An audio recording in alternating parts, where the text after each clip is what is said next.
Oh my god, Twice Slicer, you're taking that meme. I love it. I love it. I love it. I love that meme now. That should be an official emote now. We should how do you actually like make a new 7TV emote? I tried submitting one, but it didn't. I don't think it worked. I like submitted it. I don't know. Hey, what's up? We need to get like a get on. I'm doing great. I'm just doing some chess. I got an appointment later, but we got plenty of time.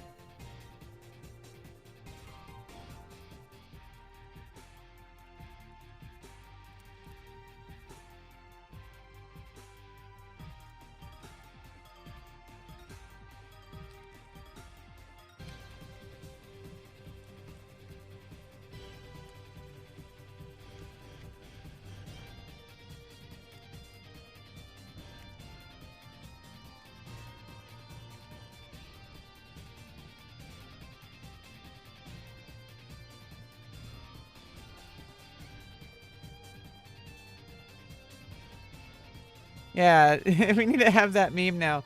Hopefully, oh, obviously, it's gonna leave people who've never been here before really confused. They're like, why is this moderator being so rude? I made you a moderator, by the way.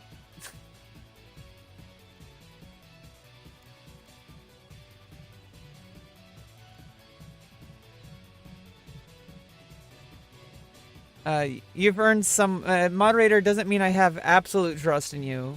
Don't let it get to your head. But it does mean that you've kind of proven yourself a little bit more trustworthy than some random gray name who comes in and is like says like weird shit, okay? Yeah, use it for evil. That's what we're here for. We're here to be evil. I am a supreme goddess. Some people see me as a supreme demoness. I don't know. You have to add S to everything to make it, different from men because we need to shatter the patriarchy. Actress, monstrous, demoness. We can't just be a demon or an actor or a monster. We have to have like it has to be different because we have to shatter the patriarchy. I changed it. Yeah. I don't really have any flattering pictures. I really need to get some professional photos done. I know like I'm not very good at making my own photos. I'm not really good at positioning my webcam very well. I really need to learn this shit. But like I'm not very good at taking pictures. I need to have like a professional photo shoot because I am really fucking hot. But I'm not very good at appearing very hot on camera. So I need a professional to like help me with that. Like I don't even need photoshopping. Like just put some makeup on me and get some good lighting. And then obviously, do basic photo editing, but like not like photoshopping. Photoshopping is like make you look thinner or make you look like I literally photoshopped my face, literally. Like I went into surgery and got it. Yeah, Baroness Sussy. Bare necessities. Bare necessities. Bare necessities. This music kind of sounds like bare necessities.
Oh.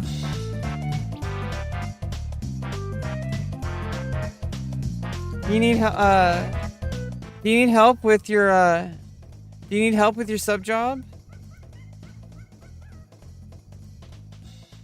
Really trying to kill a bogey. Yeah, I mean it's a challenge. It's a challenge to kill the bogey. Maybe he okay, so there is something to think about. There might be a reason. So to get your sub job, you have two options. There is an option for people who are in Windurst to go into Buburimu Peninsula, and you can get the 3 items from a bogey, I think a rabbit, and I think I forgot what it is. You need 3 different ones there, just like you do in Dunes. You're not continuing with the hardcore? Yeah, like I said, that's for people who are like have 30,000 hours of gameplay. And like, I don't even play hardcore. Do you understand? Yeah, play Galka. Be happy. Be happy. Don't do hardcore unless you're already literally a hardcore player. You've had multiple 75s. You've collected best in slot gear. I have never even done that. Okay? It's so much better to not think about always trying to die. You die so often in this game. You die so often. So save that hardcore character for when you really want to challenge. You can get like thousands, like, you know, I have 30,000 hours of total combined gameplay since I was 14. Okay, so, yeah, like, you know, obviously take that with a grain of salt, as we've talked about. We've talked about that, okay? Like, it's not literally 30,000 hours of me just sitting there playing the game, although I did waste a lot of my life on this game, so... Yeah, I could have done something else, but then you could say that about anything. Could I have done something else? We play video games to try to distract ourselves from things, and if we don't do that, we would just be doing something else to distract ourselves. So, you know, it could have been hard drugs, you know, like... Yes, skill chains are really where you do most of the, you know, min-maxing. Skill chains and magic bursts are highly underutilized. Most of the time, it's really not like super necessary, although it does speed things up. Although you have to also think about quality of life. That if you're working on skill chains so much that you're so focused on getting them, sometimes you just want to kind of basically phone it in and go AFK kind of. You know, you don't really want to pay attention. It's not that difficult to set up skill chains though, and if you have good commands in your in your macros, you know, you just set it up with the melees and the mage. You know, the black mage will like magic burst. You know, the mages will like, you know, magic burst. Getting a skill chain just gives free damage, because every time you do a skill chain, it does like a bonus damage, and later on you do more damage and it scales even more. You get tier 3, and then later on, if you play retail, you get tier 4 skill chains called Umbra, and I forgot the other one called. But basically, you can stack together skill chains, or you could do straight up, like, you know, there's tier 3 skill chains, so you can do 2 tier 2 skill chains, and it creates a tier 3 skill chain. And what that does, you get damage from the tier 2, but then you also get damage from the light or dark. Yeah, 300 with the weapon skill. It really starts to stack up. And then you get the damage from the skill chain itself. And then you also get magic burst, which increases the damage of magic. So especially later on in the game, when enemies have incredibly high HP, you really want to be doing skill chains and magic bursts. Especially when you get like ancient magic, you could actually pretty much one-shot crabs and stuff like that in Kuftal Tunnel. Like Kuftal Tunnel and Sea Serpent Grotto is when you like really start, you know, like when black mages get ancient magic, it takes them like 15 seconds to cast, so it's kind of weird, but you can pretty much one-shot enemies. Like it saves a lot of time if you really think about it. It sounds like you're not really utilizing your time, your MP well, but it really is, because it's like you use up a lot of MP and it takes a long time to cast, but it's like really efficient.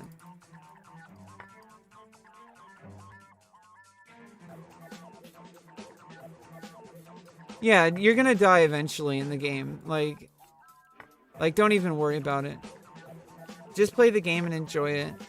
It's a huge part of the game. Like, it just is. Like, it's a huge part of the game. You're gonna die. You lose a little bit of XP, so as you get higher level, you want to limit the amount of deaths. Because when you get higher level, you lose... Like, it takes longer to get XP. And in retail, it doesn't matter so much. Like, they fixed it in retail to make it so it's not so punishing. You know, which makes sense for retail. Because retail is just... They added so much stuff that it's like... It's just kind of ridiculous to expect people to play the old way. Yeah, go back to your main. That's, you know, that's a good idea. Just enjoy the game your own way. That's really what it's all about. I like to collect stuff. I like to do the events for seasonal items, and if you miss it, just wait till the next year. They do like Christmas. They do a Starlight Celebration.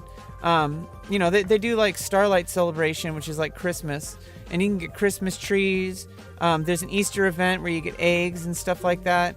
And you know, there's like little mini games. So there's a lot of horizontal progression in the game that really is underappreciated by some people. But I really do think that it's a huge part of the game. Is just collecting items, putting them in your Mog House. You can also invite your friends into your Mog House, so you can show them your, you know, all your stuff, and you can arrange it kind of like Animal Crossing. So there's a lot of horizontal progression. Now in your Mog House, you can actually make gil. If you really, if I would look up on BG Wiki, look up gardening, and that's a good way to use your crystals. And if you farm seeds or buy them, or tree cuttings especially, I need to farm some tree cuttings. Let me actually get on. Do you want to play? Let me change the category.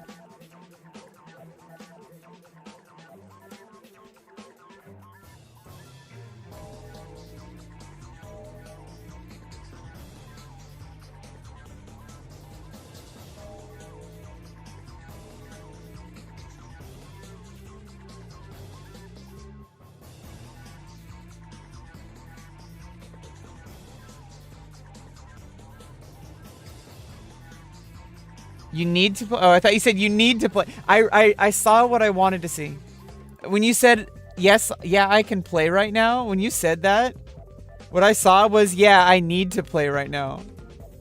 What do you want to try exactly? Well, what do you need? Do you need, you already got your sub job on your Galka, right?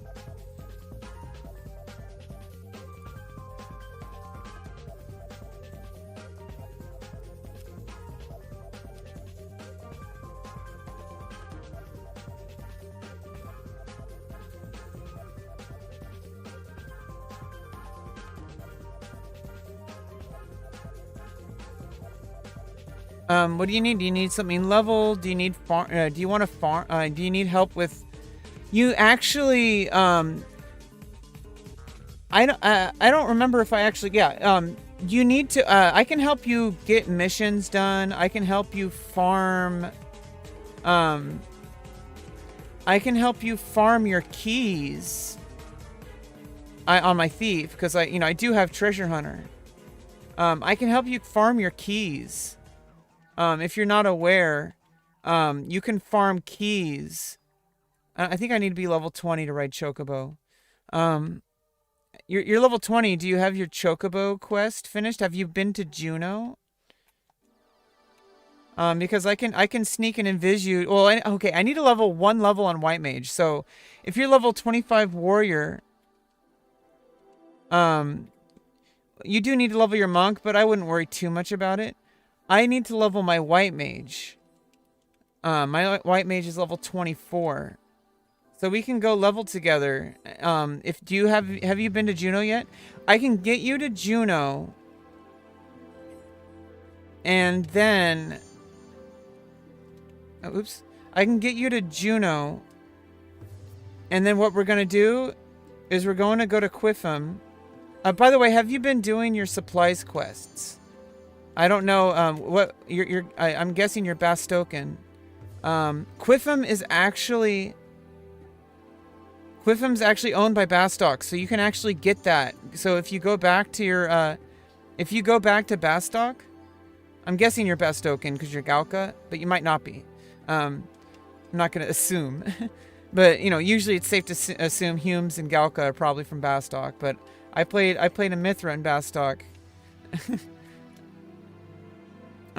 If we can get you to Juno, then, but get your supplies quest first, so you can actually teleport to Quiffham later.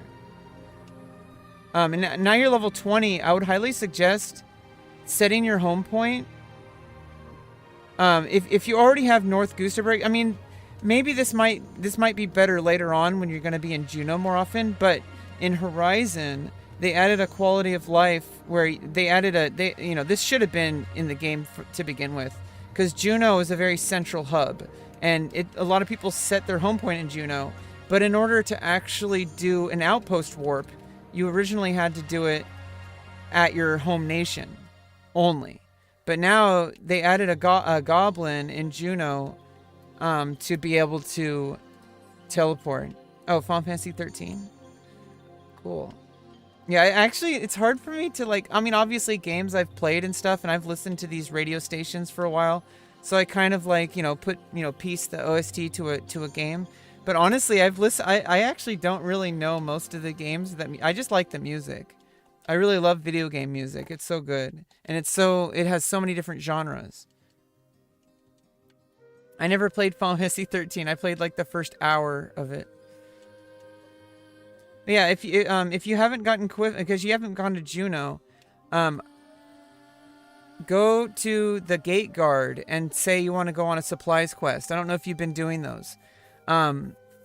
Because you want to be able to that's what this conquest is about. That's why Windurstians are always pissed off about Zulkheim, because Zulkheim, because it's either Bastock or Sandoria that owns it most of the time, and it's really frustrating, because like Dunes is like a central place too. But as soon as we get it, make sure to get it. Yeah, it resets every Sunday. I don't know the exact time. You can check the Discord. What was your was it Kuja? What was your Galka's name? Or was it Kumitsu?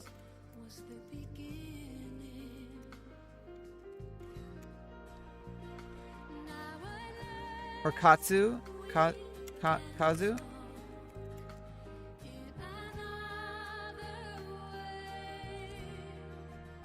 Katsu?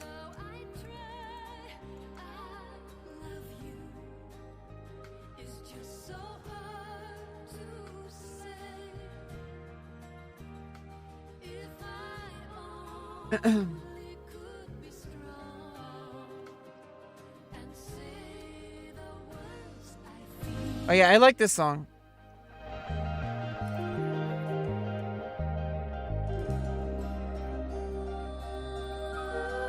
This is from Xenosaga, not Final Fantasy. This is from Xenosaga. It's Yasunori Mitsuda. Now he's my favorite video game composer, from like Xenogears, Chrono Cross, Chrono Trigger.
Okay, yeah, that would be good. Yeah, your friend can get there. You want to just level White Mage and Warrior together? So, I'm in a White Mage burn link shell. I don't know if they'd want a warrior to pull, but we could just, basically just get a White Mage burn together, kill skeletons and Guzgan mines, and basically it's free experience.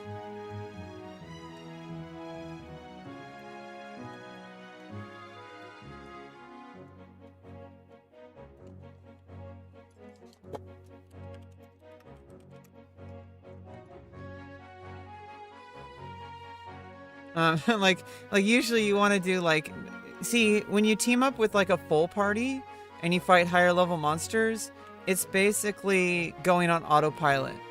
You can basically, it's kind of boring. I mean, it's kind of hectic at first to get into the swing of things, but basically it's just when you want to kind of just like let XP just roll in. It's not always easy to get those kind of parties set up. Some people are addicted to only doing those kind of parties. If you want to do those parties every single time, you should play something like Bard or Red Mage. White Mage is good too. So it's like, healers and mages and support and like tanks. Like Paladin will pretty much always get a party. But like not every job is going to get like a party that easily. Like Samurai will. But like maybe not like a Thief. Especially lower level. Like Thief or like Dark Knight aren't really necessarily too sought after, or maybe Dark Knight, but yeah, see, look, someone's shouting like level sync target 55 DPS. Can I have it? Incredibly tough experience points party. Do you need it? 5 out of 6 with Bard. So if you were a DPS right now, there's got to be like 50 to 100 DPS people in that level range, just spamming as fast as possible to get that party. But there's only one slot, so yeah, it's super boring. But honestly, if you're trying to get to level 75, you really want like to get as much XP as possible. You really want to jump on those parties if you're available to play. You really want to jump on those groups as soon as you see them, because it's like most of the time you're by yourself. Like most of the time you don't get that kind of party. Most of the time you're just farming or doing stuff solo or with a few people. There's a lot of stuff to do because there's like missions, there's quests, there's stuff you got to farm for Gil. You got to get a whole bunch of different stuff. So it's actually kind of hard to, sometimes it's a little hard to juggle like what you need, because you're like, there's opportunities, but then there's also like, what do you actually want to do? So it's kind of frustrating sometimes, because if you get opportunities, you're going to want to capitalize on them, but it might be boring. But it's okay, I guess. Okay. So let me switch over to my White Mage.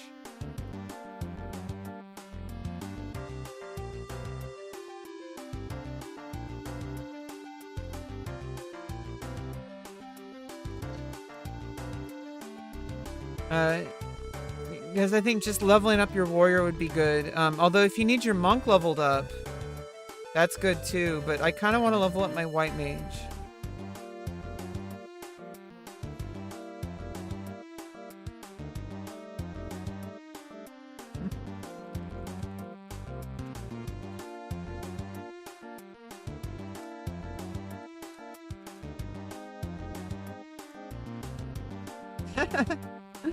Oh my god, it's a cat girl.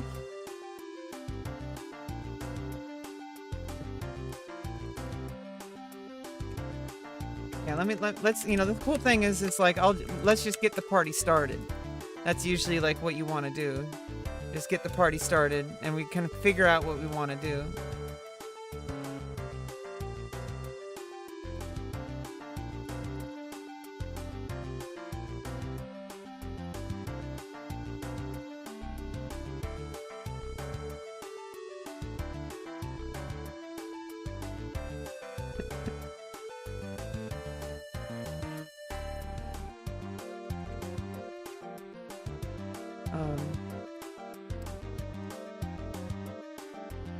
Honestly, this early on, I mean,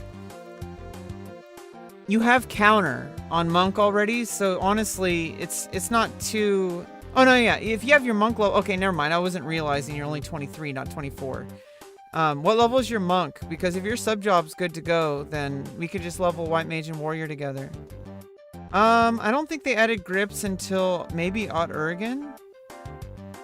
But you want to use, you need to, have you skilled up Axe? You're going to want to get a one-handed shield. It doesn't necessarily matter, as long, you know, Paladin can wear like the kite shields, but, it doesn't necessarily matter which shield you wear. You can get like a level 1 shield for like 10 gil. As long as you have a shield, you're going to be able to tank better, and especially if it's just the two of us. If it's just us two, then you're going to want to have a shield because it saves so much. It's so much damage mitigation. And they buffed up shield in this server. You're going to want to cap shield, and you're going to want to cap one-handed axe as warrior.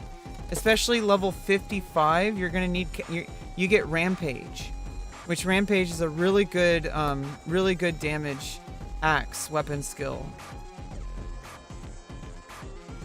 And I think I don't know if they fixed the calculation issue, but it can be procced by double attack, and it can and when you have double attack with dual wield, when you sub ninja, it can proc double attack on both axes. So you definitely want axes skilled up. If you need an axe, I can buy you one. If you don't have the gil for one.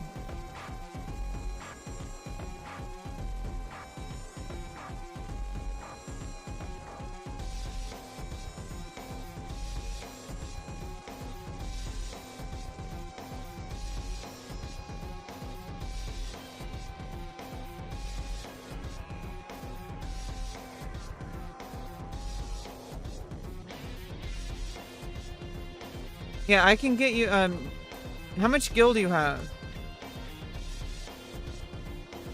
Because if you have like a couple hundred gil, you can usually get like a shield. And also, oh no, you can farm a shield. Don't you have, you can just farm some some Kodov. Don't farm Galka. You can farm some Kodov, for like a shield. You have 9k. I can get you an axe, but if you can go out, you can just run out and just kill some, and kill like the warrior type, Kodov, and they drop a shield. Or I can just buy you one if it's cheap enough. It's really cheap.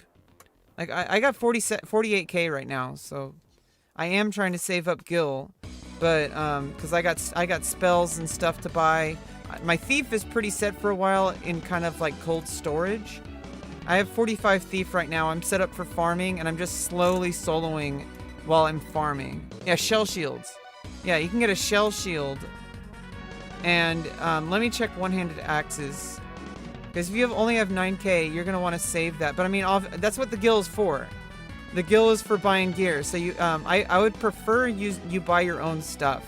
I don't like buying things for people unless I am going to get something out of it. And if we're going to level together, then I'm getting something out of it.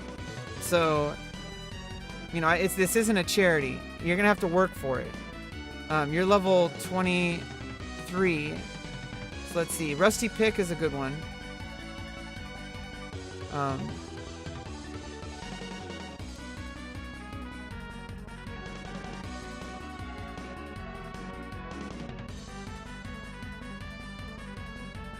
Yeah, Rusty Pick is good.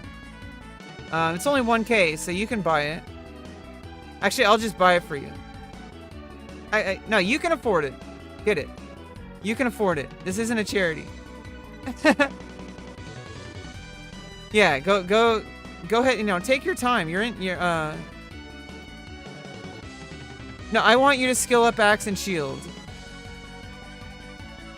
You need to skill up Axe and Shield, trust me, and do it earlier rather than later. The monsters are a lot easier to kill this lower level, and you don't want to have to go back and just, you know, do it like grind it.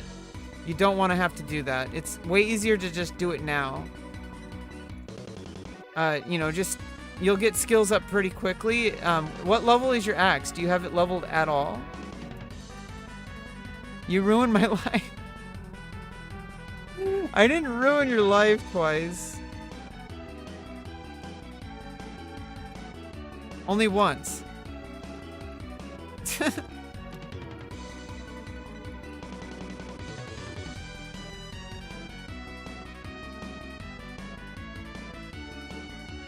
a good spell to have because it can do like AoE pulls.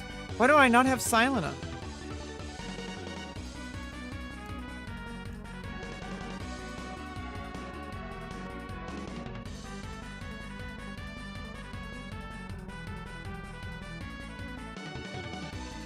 Silent is an important one. Jeez. I need echo drops always so that I can cast it. Yeah, let's get 3K. Yeah, I got a rusty pick for you, and we're gonna just skill up for a bit. Skill up on some lower level monsters. Just farm up some Kodov. Actually, get yourself to Palborough Mines. Get all your. Do you have food? You want to get like really cheap food? I would suggest. Okay. Let's check the prices. I can buy you food if that's fine. Get your food stamps.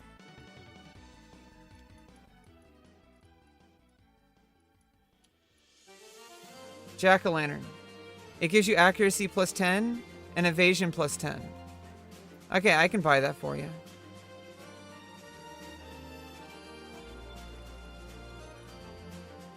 And it's a 3-hour food, so as long as you don't die, it lasts for a while.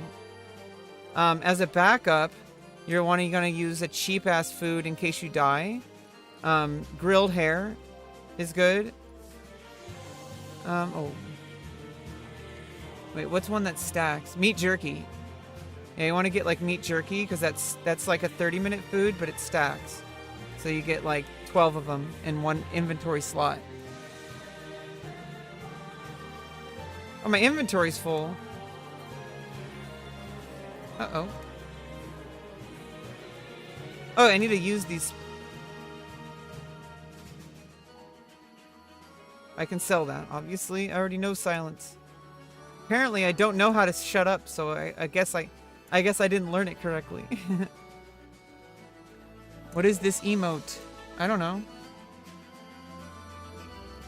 It's like a ooh.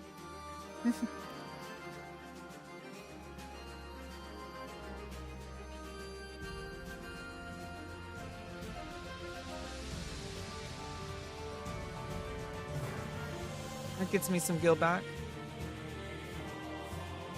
Okay. So I'll meet you in Palborough Mines. Do you know how to get to Palborough Mines? Because that's where we can farm Kodov and get you skilled up in one-handed axe. And also, you need the fetish pieces for the missions. What rank are you? You're rank 2. Do you already have? I don't remember. Okay, you need the. Oh, you're gonna need the dragon fight.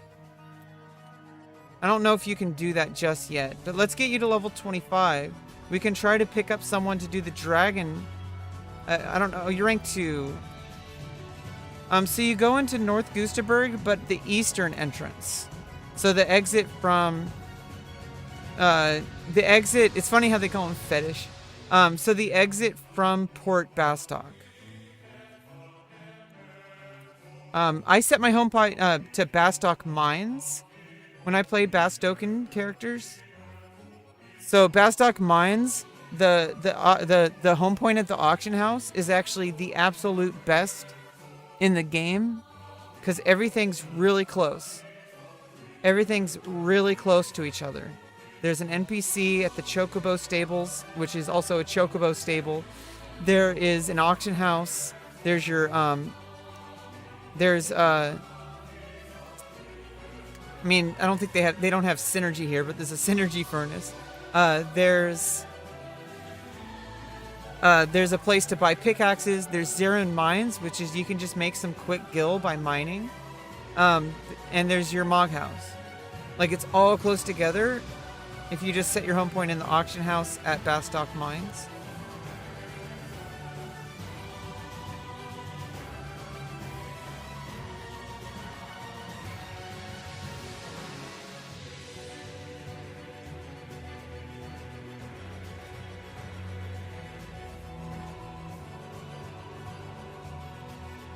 Yeah, mining is a good way to make gil, for sure. Oh no, I took up a whole inventory slot with Stonega. It's because I...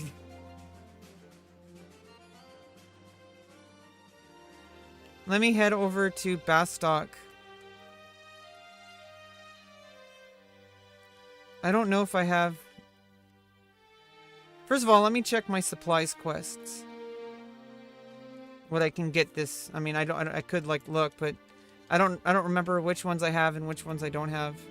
I may as well just go to the NPC.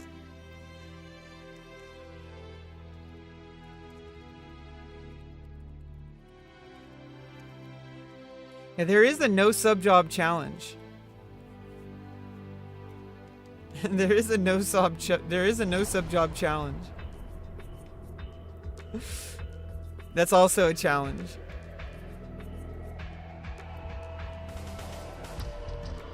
Some people do. I actually, there was a player on Nosomi and on Wings who literally did the no sub job challenge on Beastmaster, like all the way to like level 65 plus or something before he caved in.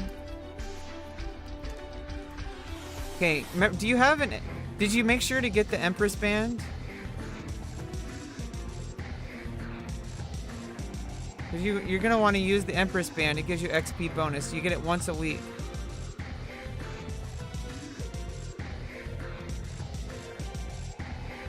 Okay, supplies quest.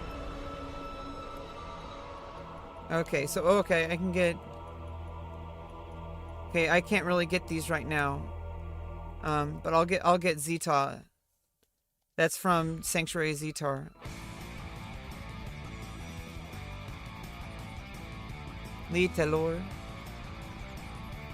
Now, there's Tulia. You need to get Sky access to do that, obviously, because it's only available in... That's Sky, which you have to go to Sanctuary of Zeta and Lee Telor. And you go to Romave and God's Hall, and it teleports you to Sky. It's a floating island in the sky. There's Alteo, but that's very different. Alteo is sea. I think that's... I don't know if it's listed here. I don't think there's no actual like warp there. You have to go to like one of these places. But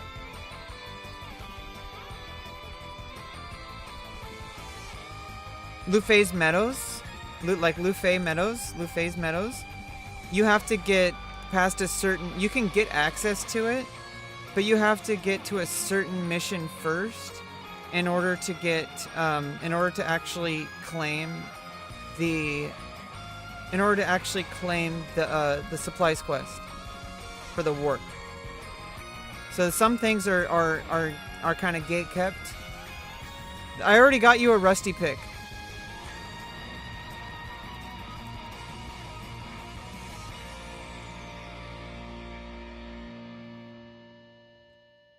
Oh no, I didn't.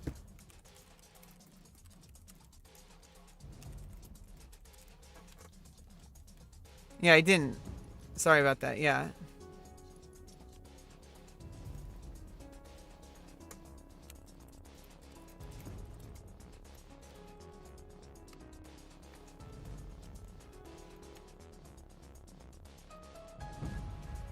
Yeah,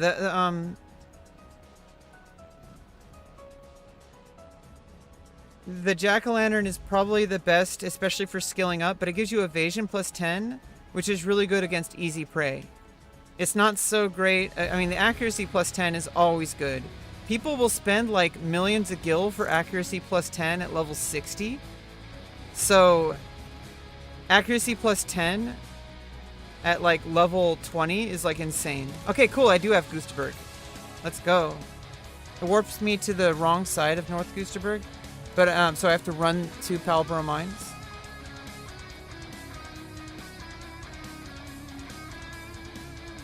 Make sure to get Signet. So Palborough Mines is up here. There's also a little secret here. When you get Escape, you can actually go to Oldton Mavopolis from here and cast his... Oh no, from Guzgan... I think from Guzgan Mines, there's like a secret entrance to like to get to Newton Mavopolis. So you don't have to run through the whole thing. Or I believe, yeah, you can just go here, cast Escape. No, I believe you go into Guzgan Mines. You go into Guzgan Mines, you cast Escape, it brings you to a secret entrance. Or no, I guess you go here, and it brings you to a secret entrance to go to Newton Mavopolis. I forget which. You can get Teleport Dem, you go to Guzgan Mines, and then you escape, you go into Oldton Mavopolis, the Black Mage casts Escape, and then it brings you here, and then you zone into the different one, and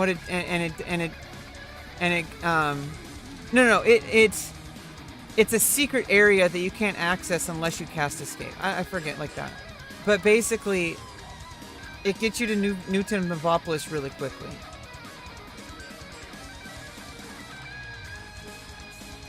I forgot the specifics.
Cool, you got your shield and one-handed axe. Yeah, you definitely want that as...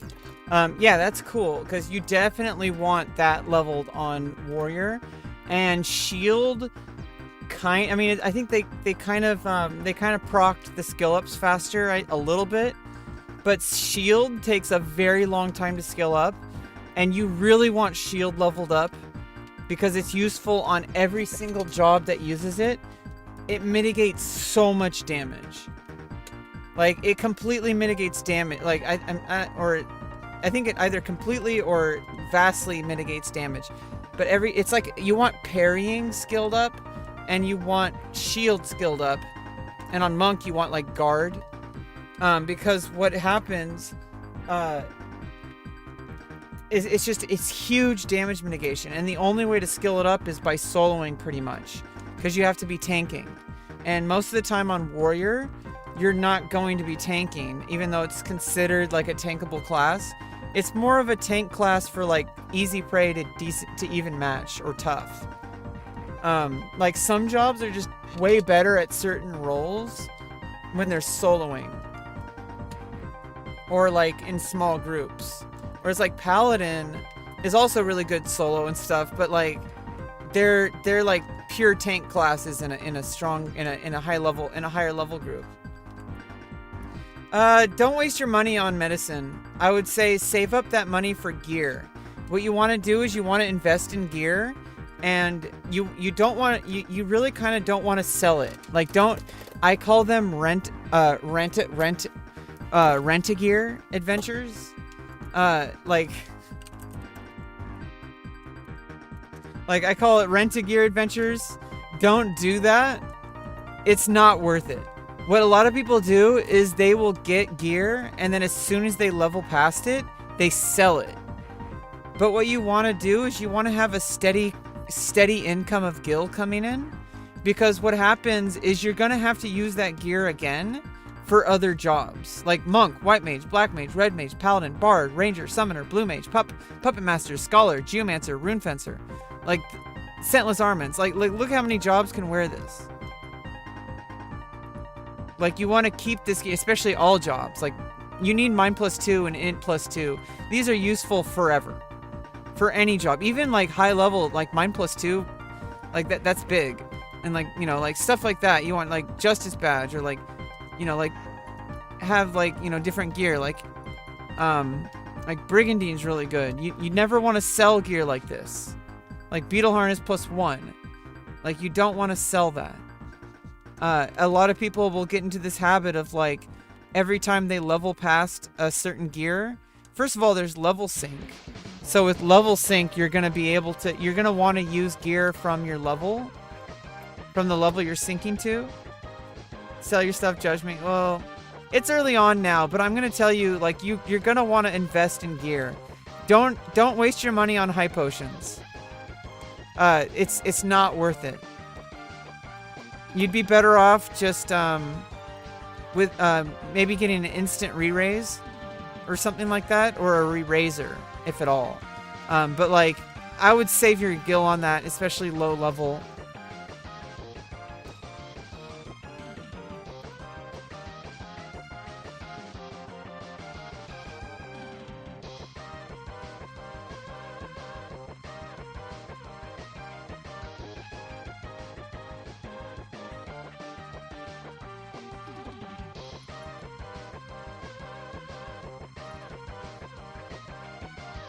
Do I not have Protect 2?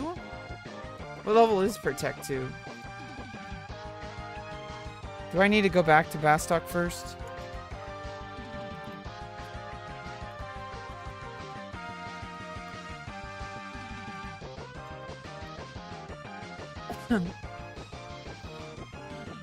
Oh, it's level 27. I don't need it yet.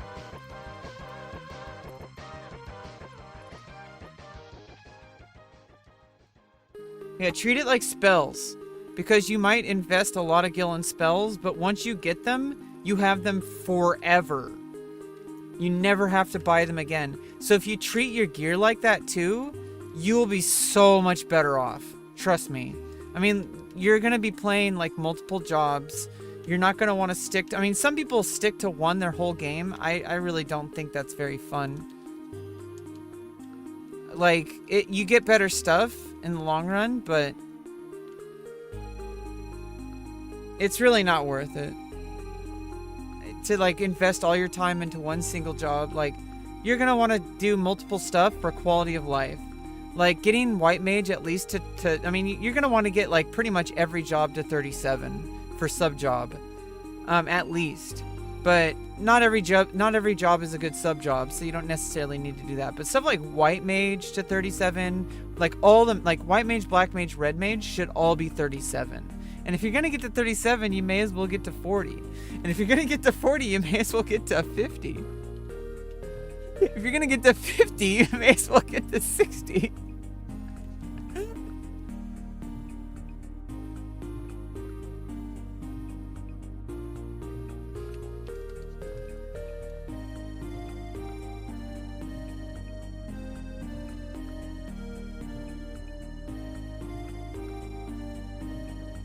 But yeah, like, you're gonna want to level everything. But just pick a few, though. Like, pick a few to focus on. Like, if you really like playing melee classes, you're gonna want warrior to 37, monk to 37, samurai, dark knight even. Dark knight's really good later on for sub job, but people usually sub samurai or ninja at like level 75. Depending on what class you are. Like if you're a Dragoon, you're gonna want to sub Samurai at 75. Generally. Like Dragoon Samurai is pretty locked in, at least in retail. Like Dragoon Samurai forever. Like you never change sub job on Dragoon. Samurai, you're probably gonna sub Ninja or Warrior. Warrior is great sub job. It gives you double attack. It gives you Berserk. You even have Defender for emergencies. You really need to mitigate damage and you're not doing enough damage to kill it faster. Usually you want to do more damage because that helps you keep enmity more. And also it kills it faster. You will take more damage, but that's what white mages are for. At least a good white mage.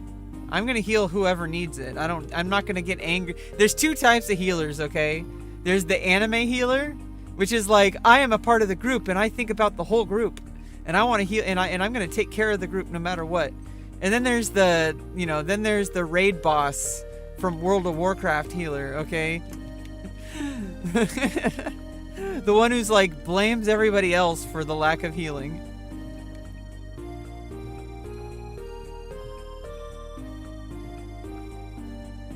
Oh yeah, Black Mage is really expensive if you want to get best in slot, which you should if you play anything. You want to get best. Your goal should be to get best in slot for every single level range. At least that's my goal. My goal is to always have best in slot for every single level range. So there's like milestones. There's like certain levels where you just really want to like get certain gear for that, for like for level cap stuff, and level sync and stuff like that. But you also want to get best in slot. Obviously, you want to get best in slot for your end game gear. Yeah, Power Brawl Mines. You go to the eastern side of South Goosterberg. There's two entrances. You go to the eastern side, and then you just go all the way northeast.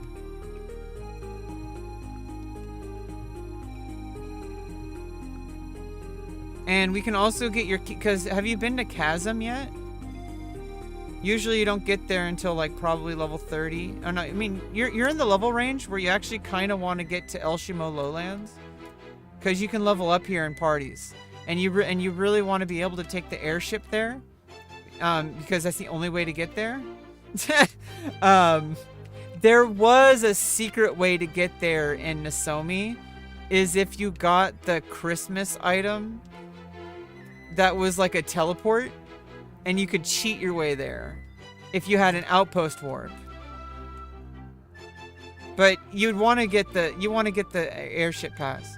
I don't think that exists here. There was a special item that was like only available in like a seasonal event, and you had to run to Juneau basically over and over and over. I like ran to Juneau like 6 times or something like that because you have to deliver presents to people in Juneau. And so I ran to Juneau like 6 times or something like that.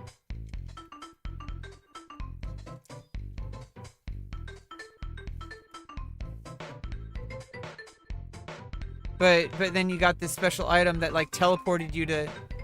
You could either teleport from your home nation to Juneau, and then from Juneau...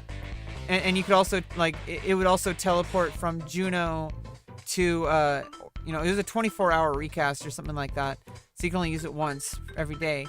But it would teleport you from Juneau to Chasm and back, vice versa. Or it would go from Selbina to Mora. Or back. Like, if you really wanted to get between Selbina and Mora without taking the boat. You're no delivery boy. Well, for seasonal events, it's really just horizontal, like, kind of side quests. They're really kind of just little teeny tiny distractions. Like, once a year, there's specific seasonal events. They're kind of fun. They're also kind of weird and boring. But you can get items that you can't get anywhere else. There's certain items that gives, like, during Halloween, there's a Trick Staff 2 that allows you to get, there's items that are infinitely that you can infinitely use. Like, for example, you do have items that have a limited stock. Like 10 out of 10, right? But there's some items that are 1 out of 1 and they recharge. They usually take long time, like, you know, like they recharge every 24 hours or something like that. Yeah, you're gonna skill up your evasion and stuff. Like, your evasion's gonna be, evasion caps pretty easily. But you're going to want, you're gonna want to cap shield, and like for warrior, you're gonna want to cap axe, one-handed axe.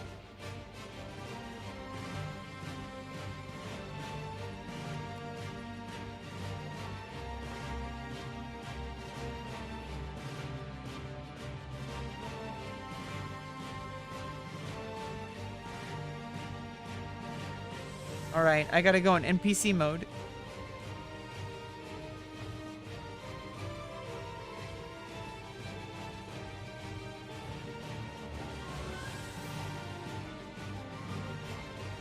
Roki, the NPC. Oh, I didn't bring my actual club. God damn it. I didn't bring my actual club. Oh, god damn it. I didn't bring my actual club. Oh no, wait, is it in my Mog wardrobe? Okay, let's really hope it is.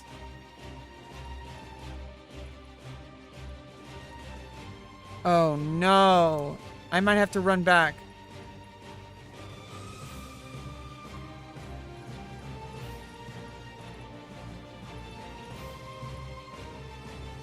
Cause I got a hammer.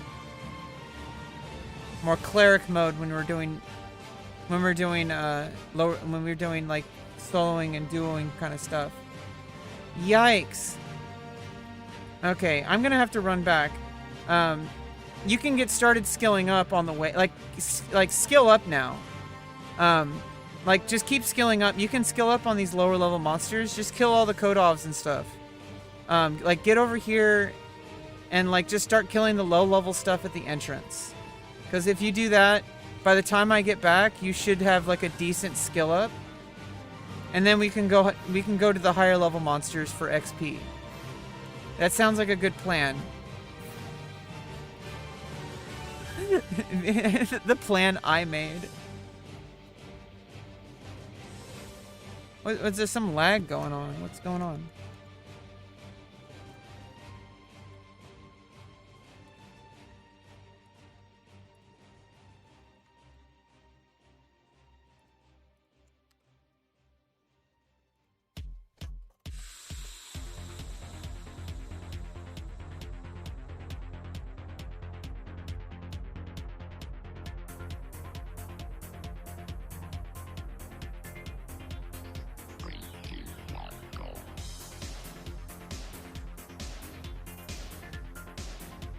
It might be server side.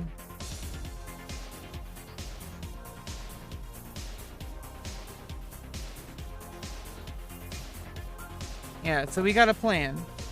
Oh, I didn't even see you as we ran past. Yeah, I forgot my hammer. So I gotta go back to Bastock. I guess it's technically Bastook.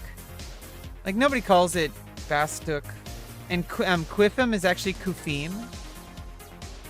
I think everyone calls it Queefum.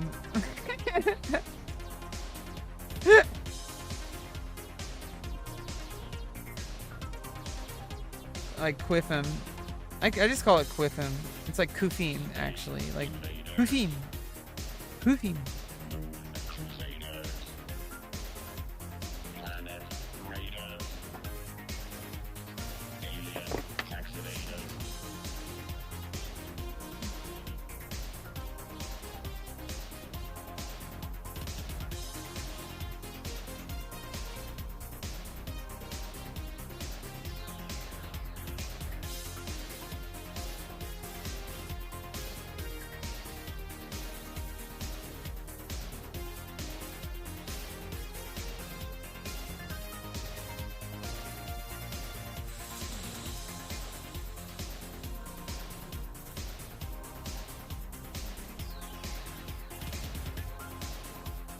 Cool, I was looking around for a snack. I got a little Cliff Bar mini snack size energy bar. That's like my breakfast this morning. I just ate like little protein bars.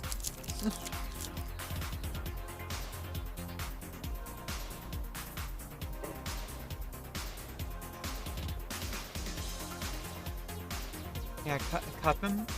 Cup him, boys.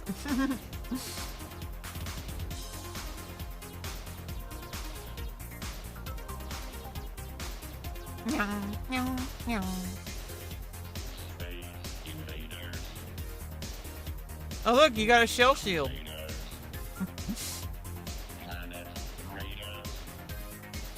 But you already have one, don't you?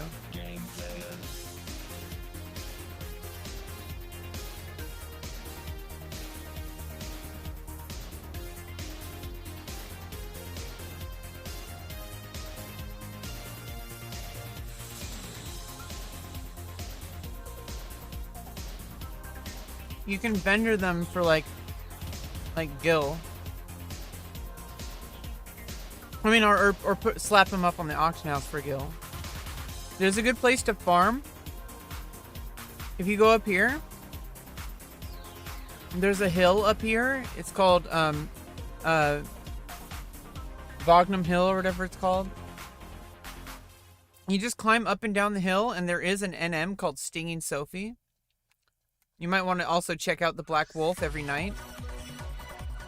But Stinging Sophie is a bee and drops a sword called Bee Stinger, which sells decently well for a level 12 sword. Or Bee Spatha, I don't remember what it's called. But me and my brother and my cousin, when we played in the original playthrough, we would farm that forever. We got my brother his Hobrigan, which Hobrigan is a really useful body piece at like level 60 or like level 57 or 59, I forget which. Now later on at like level 67, there's a armor piece that replaces it called Hauberk. However, it's not good for level 60 cap stuff. Which, if you want to get some good experience, there is like a way to do E&Ms. It's called Experienced Notorious Monsters. I mean, Experienced battle. It's like battlefields, because you have Burning Circle Notorious Monsters, which are really good. They're instanced. They're instanced, where you go in and you fight some monsters, and there's a bunch of different ones, and they have different rewards. But basically. And it's better if you go to, oh, I could just go this way. No, I think it's faster if I go this way. If I go south to South Gooseberg and then east. Oh god. Whatever. I'm taking too much time deciding.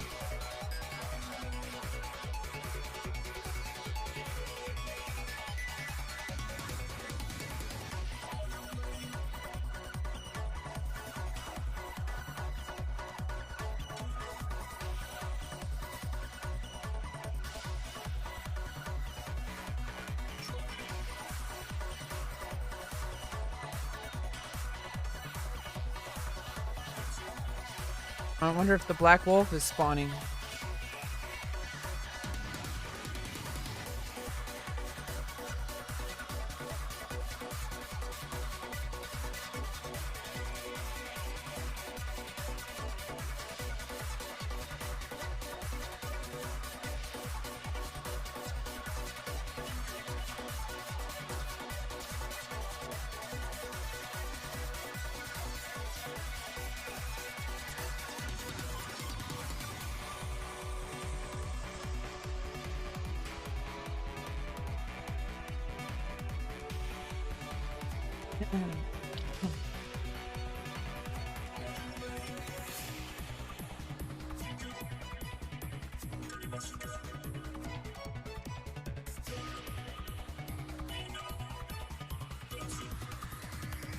Well, someone must have already killed it.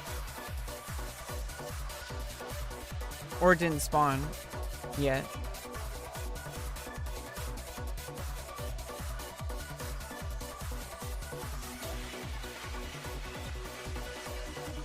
But they have E&Ms at like level 60, where you can actually get XP, and I think they're solo. No, I don't know if they're soloable, but I think the better ones require a group. I don't know which ones.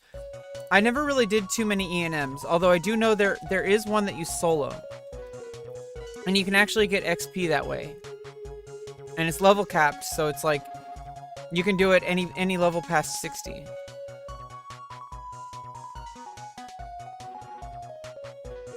So that's like one way to like get XP like past level 60 if you don't want to get a traditional group.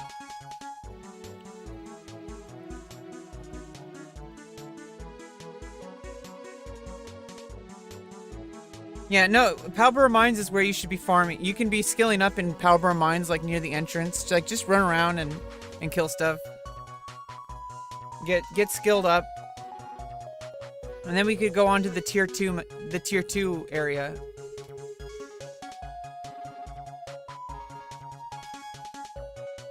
See, I gotta run all the way because I don't have the Mog House exit. It may have been better if I just went all the way to... Oh, never mind. I just need to go to the Mog House. I forgot. I'm not going to the auction house. I'm going to the Mog House. Never mind. So actually it is closer. Yeah, take your time. This game is not something you can do like really fast. Like you should already know that. I mean, it's hard for some people to get used to it because they're used to playing like games like World of Warcraft or Final Fantasy 14, where you pretty much just do quest. You get to end game as fast as possible. I mean, obviously Final Fantasy 14. There's a really good storyline on the way, so. But you generally are just going to be grinding quests just to get XP, and the gear is kind of incidental. Like, you pretty much just get gear from the quests. And that's pretty much, it's all about the end game. And that's kind of how retail is, too, on Final Fantasy 11.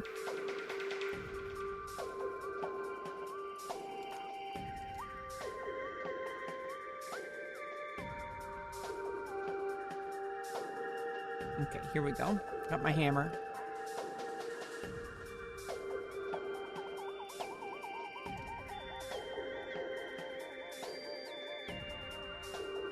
Wait.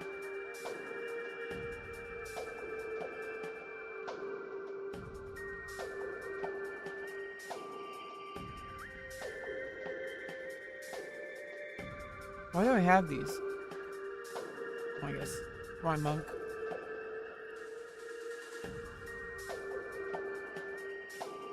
By the way, you can also, if you're wondering about the Beastman seals, save them because that's for the BCNMs I was telling you about.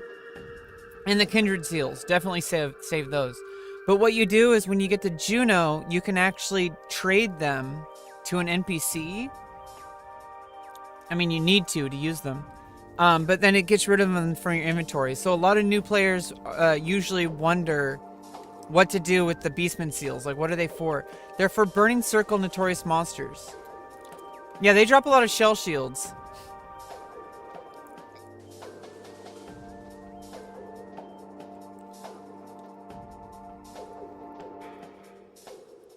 Okay, now I got my hammer. Yeah, that's some extra damage. We're gonna be fighting like easy prey, so it's like...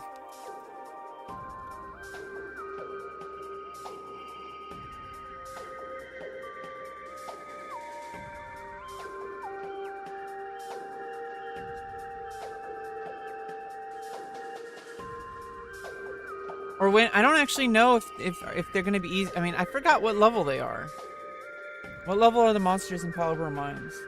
Either way, we're getting you skilled up.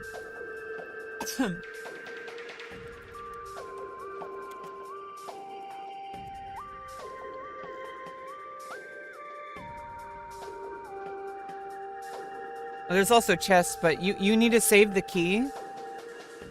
When you get the Palborough chest key, save it because you need the Palborough chest key, the whatever the chest key for is in the Sandoria area, and the I think Ordell's. You need Ordell's chest key, and you need the Gideus chest key in order to get Chasm key. Okay, so they're like level 21 to 23, so they're gonna be like decent challenge to easy, like easy prey to decent challenge, or even they're gonna be easy prey to I mean decent challenge to even match. I think maybe easy prey to even match.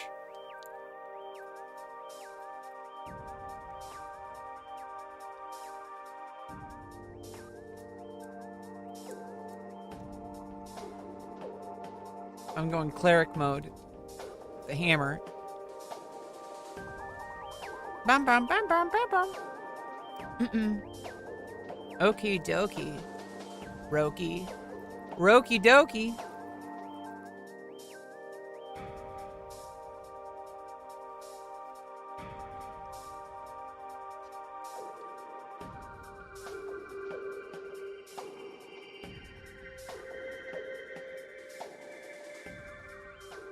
Oh, and I get to skill up my club.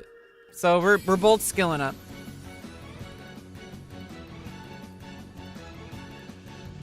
Switching sides. Yeah, there's a lot of like weird sides in there's like a lot of different parts of Palbora Mines. It's kind of confusing at first, but you get used to it. What's with the lag? I mean, just disable the preview, I guess.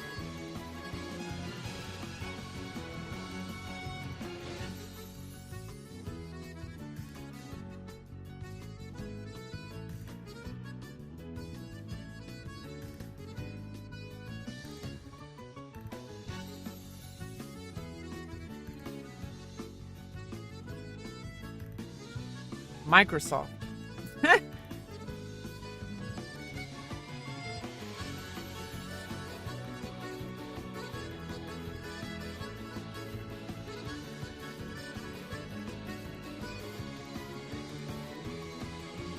Oh yeah, I need to get rank 5. I need to finish the Magicite. Oh yeah, that's why I was getting to level 25 White Mage. Because I wanted to use my invisible scroll. So that I can finish Magicite.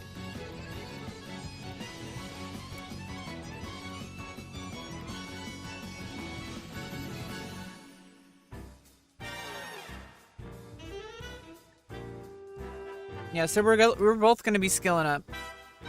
Because I got to skill up my club.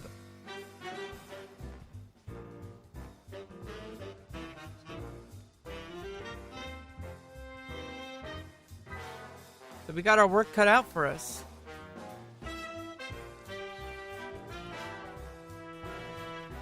Ooh, I also need enfeebling. Well, enhancing. Oof. I need to skill everything up.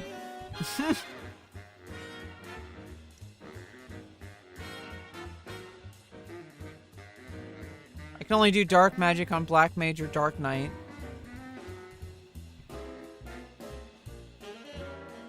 I mean, I guess I can cast Bio to skill it up, but it won't cap. I mean, it'll cap at half my level. So it'll cap it to level 12. Honestly, it's not too important unless you get higher level Black Mage with Asper. So Asper, Drain and Asper don't really work out too well till like later level. But you need it capped. Like for sure. What is this?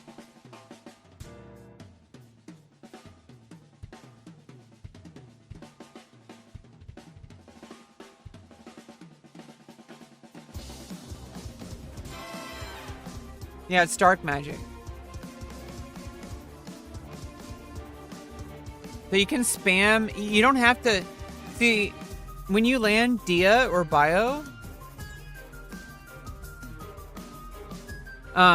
they land no matter what.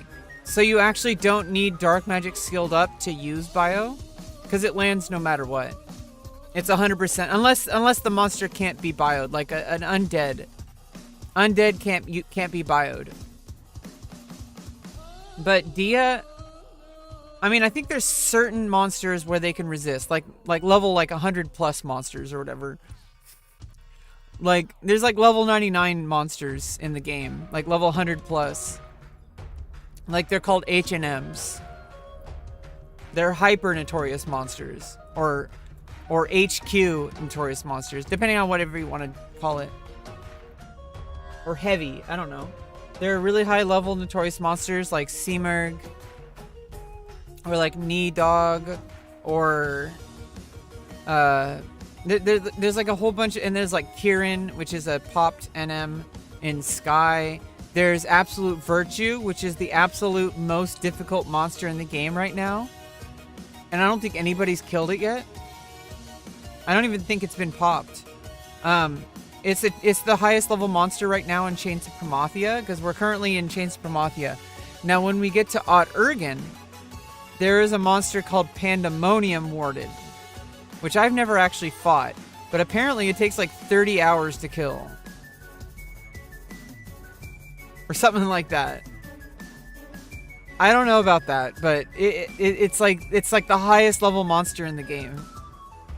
For level 75 cap.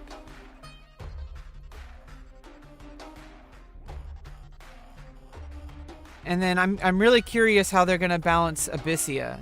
I'm pretty sure it's going to be... All they have to do is just augment the stats to basically make you higher level. But I don't know. Maybe they're just going to rebalance the monsters.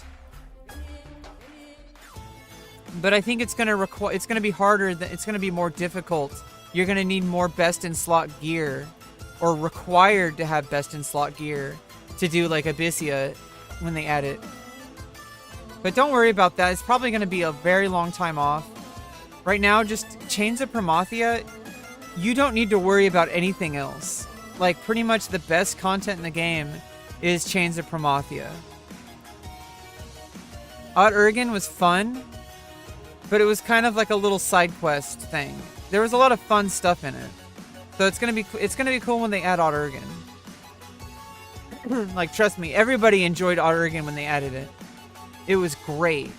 Some people think it was the beginning of the end. I really don't think. I think Ot Urgen was still had the very high spirit of the Chains of Promathia era. Like, you're gonna do Zealart, which is like Sky. There's a lot of, a lot of the original content was the original content was only level 50. And then they added like you went up to level 70. Actually, they gradually increased the cap to 70. With the original content, and they had notorious monsters, and that was pretty much all people did, I think. It was only in Japan, and when they added Zealart, that was when they released it in North America. So Zealart raised the cap to 75, and it added Sky, which added a whole bunch of new stuff, and so it added like Kieran, which had like the best and all the Sky gods. And they had the best in slot gear besides like Dynamis. Like Dynamis was the best. Oh, I mean, Dynamis was added with Zealart. I'm pretty sure. Or maybe though I don't remember exactly, cuz yeah, you get to rank 6. And I believe that was the original game. Up to level 70, and I think they did Dynamis at level 65. I have no idea what the timeline on that. You'd have to go research that on your own. We might do it on stream, but not right now. Okay, I have arrived. I shall protect you, my warrior friend. Okay, so are you in... I'm guessing you're in the A side?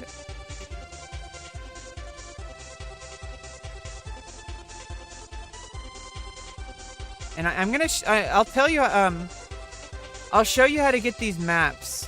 Because these maps... It shows you all the mining spots.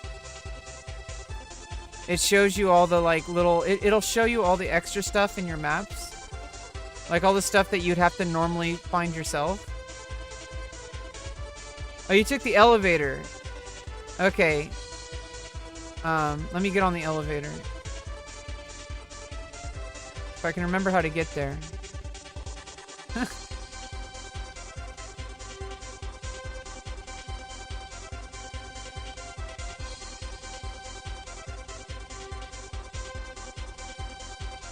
I'll meet you there.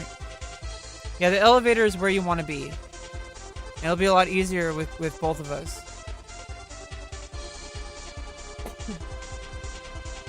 And I'll level sync to you.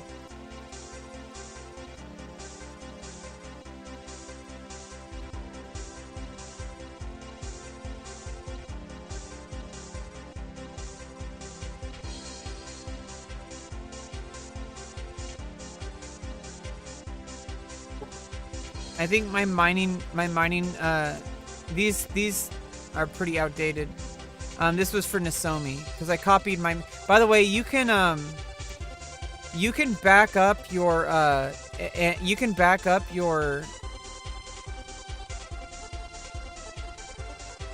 didn't actually. You can back up everything like your macros and stuff by just make a backup of your user folder.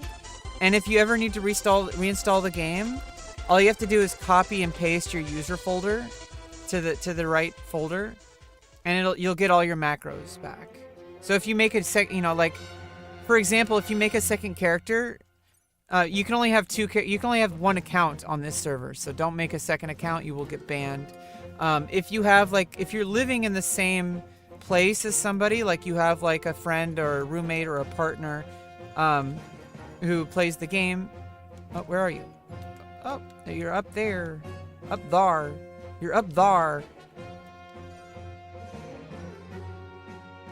If you have like a friend who plays, and you want to give them all your macros, all you have to do is have them copy all the files inside of your user folder, but like copy the ones inside of it and then copy it, paste into the exact one where they're very cryptic. They're named like UBHV9, like they're named really weird. And if you have multiple characters and you have multiple backups, it's really hard to back it up. So make sure to like label them really well if you want to make backups. But you just copy paste the inside of them. If you ever screw up your macros or whatever, you accidentally delete everything or something like that. Like you can just copy paste it. You don't have to remake all your macros. You don't have to set all your settings and your chat colors and your all that kind of stuff.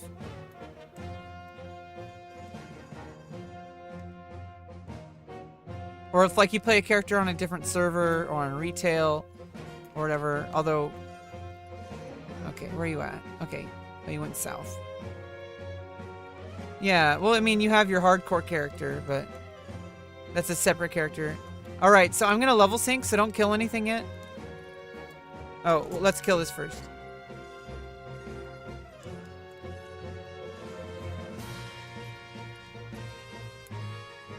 Actually, yeah, let's just level sync while we're at it.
Oh yeah.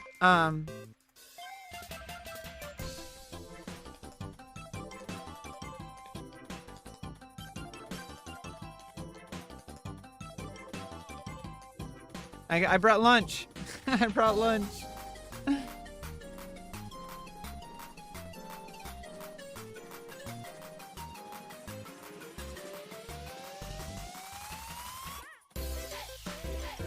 Accept the trade. Oh, you use sausage? Okay, never mind. I was gonna give you accuracy because you're skilling up. I was gonna give you accuracy.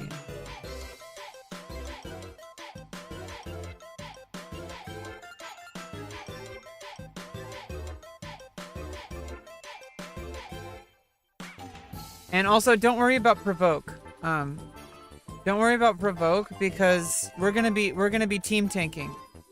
Oh no, actually no. You need your skill. I don't need. Okay, yeah, provoke. It's fine. I forgot. I'm not skilling up shield. I already have shield capped. Okay, yeah. You need to be tanking. But I mean, don't worry about it too much. You're gonna take hate. You're gonna take hate just from doing damage.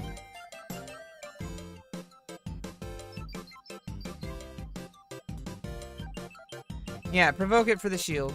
Do that. I'm stupid. I'm sorry. Yeah, and I'm gonna take hate anyway. So yeah, you're gonna wanna provoke.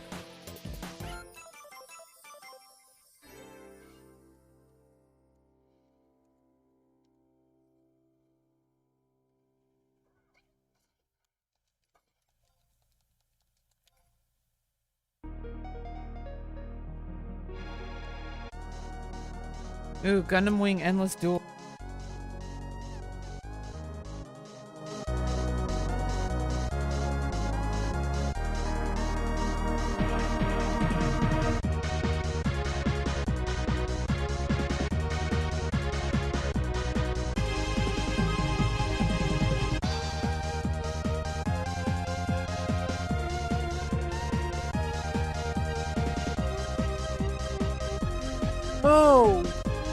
Oh shit, after all these years. So when I was 14, I was in like an IRC like group for like a web forum called VG Music. And I remember I got in a huge argument one night because I thought the opening to Neon Genesis Evangelion was actually from a different anime. But I realized it's because this song sounds very familiar. It's from Gundam Wing. You use keyboard and mouse? I use controller. Hey, welcome back, Rogue. How you doing? Just playing some games with Twice Slicer.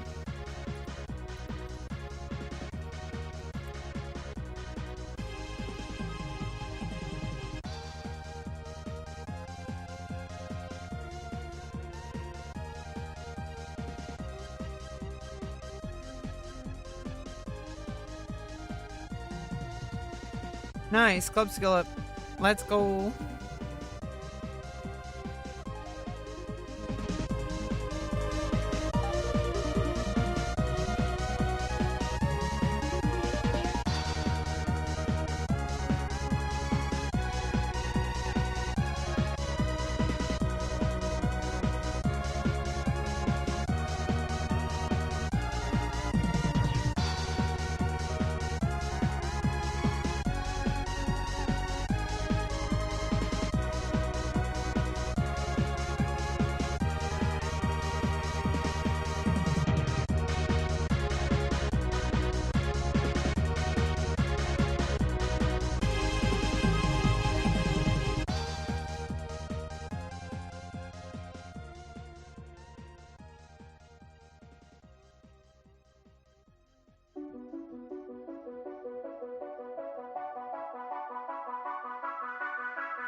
Oh my goodness.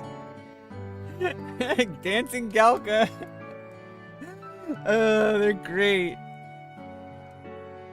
We both got tails. Galka have tails, and they're only male. And Mithra have females. I mean, have tails, and they're only female. They're the tail club. They're like lizard people. We're cat people.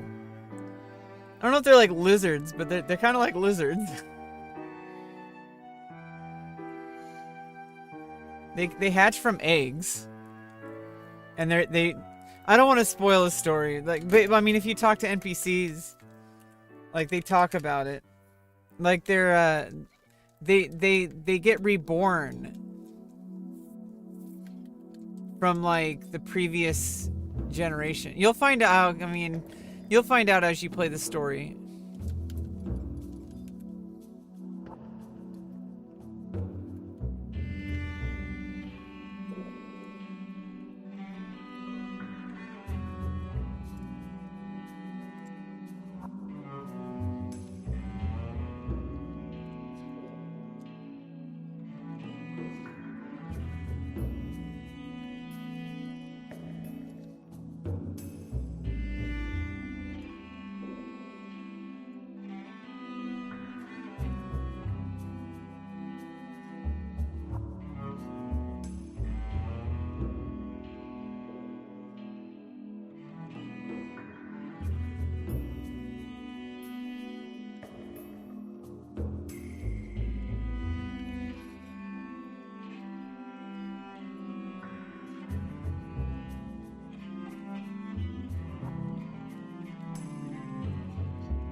Spoilers. Yeah, sorry. It's not crazy spoilers. The storyline's really kind of interesting. Hey, what's up, Isaac Smith?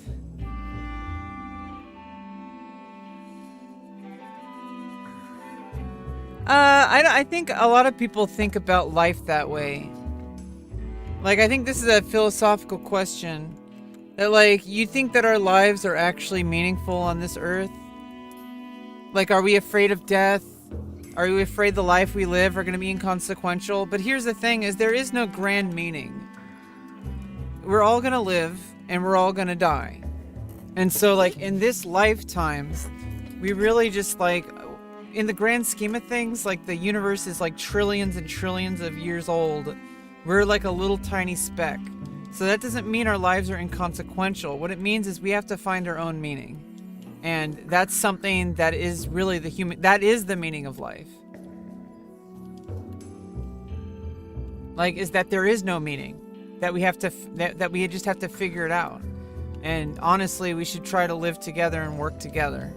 That's my philosophy, is that we should not want to hurt each other or, you know, take advantage of each other and destroy each other. Because then we're going to get destroyed, right? Like, so if we destroy other people, yeah, they're the gay race. No, Galga aren't. They're actually, I think they're asexual. Like, literally, they like, they die, and then they get reborn as themselves. Like they're completely like asexual. Asexual representation in video games.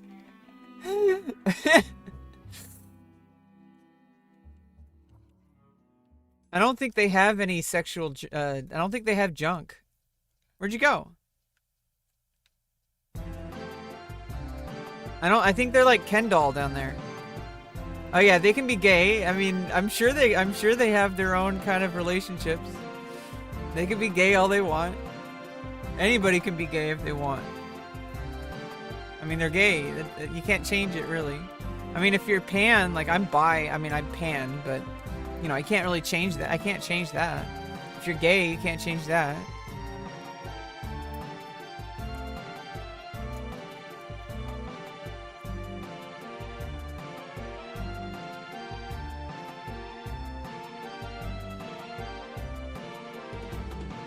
Well, if there's no life after death, then we need to make the best of what we have right now. That's pretty much what we got. It's all we got is now. And if all we have is now, I am a woman, but pansexual means like I'm into sexuality is different than gender. Like, you know, men and women and non-binary people can be pansexual or gay or whatever. Although it gets a little bit murky when we get into non-binary. So, like, I think in the end of the day, I think we need to stop labeling shit so heavily, unless it's really important to you. But trying to figure out, oh, what am I? Like, and then you're stressing out about it. Like, why are you stressing out about something that is literally just like, you know, the label serves a purpose just to help you understand yourself. And if your sexuality is very open like mine, I'm only attracted to whatever I'm making a joke. Yeah, people, when you say pansexual, they always make that joke. Like, oh yeah, but I like, you know, like, skillets. Or, you know, like, the thing is like, if you're, it's kind of like being bisexual, but it's technically not, because I don't really consider like somebody's gender to be a part of the equation. I just like, if it's, I call it like my sexuality is yes. Because if I like it, I like it. If I don't like it, I don't like it. And it's not really dependent on whether that person is a man or a woman. Although I do have my types. But it's not really strict. I really don't consider it to be something that I really need to label. But some people, they identify really, really closely with their sexuality. And so that's one thing. And it's frustrating when people like get mad at someone for, I guess I do have a type. I'm into trans women and femboys, but I'm more into trans feminine people. So if I'm not really into femboys that aren't trans feminine, I'm into trans feminine body types. I'm also into men that are really masculine, but also in between. I'm also into women that of all shapes and body types. I'm just into whatever. Like, if, you know, like, unless I'm uncomfortable with somebody, like, I'm down. Like, let's go. I'm lonely as fuck. I don't get picky. Like, I do, actually. Actually, I'm very picky because, but it's not like in the way that people think. Like, I think a lot of people, they get picky and like, oh, this person's too heavy, or this person looks a certain way. This person doesn't look a certain way. This person is like, you know, this or that, or this or that. And I'm like,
I would definitely feel comfortable with a trans femme person for multiple reasons, but only some personality types. Obviously personality is more what I'm into.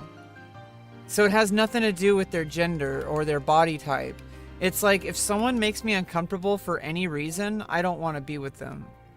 And sometimes trans femme people can make me uncomfortable. Sometimes men can, cisgender men and cisgender women can make me uncomfortable. Anybody can make me uncomfortable, potentially.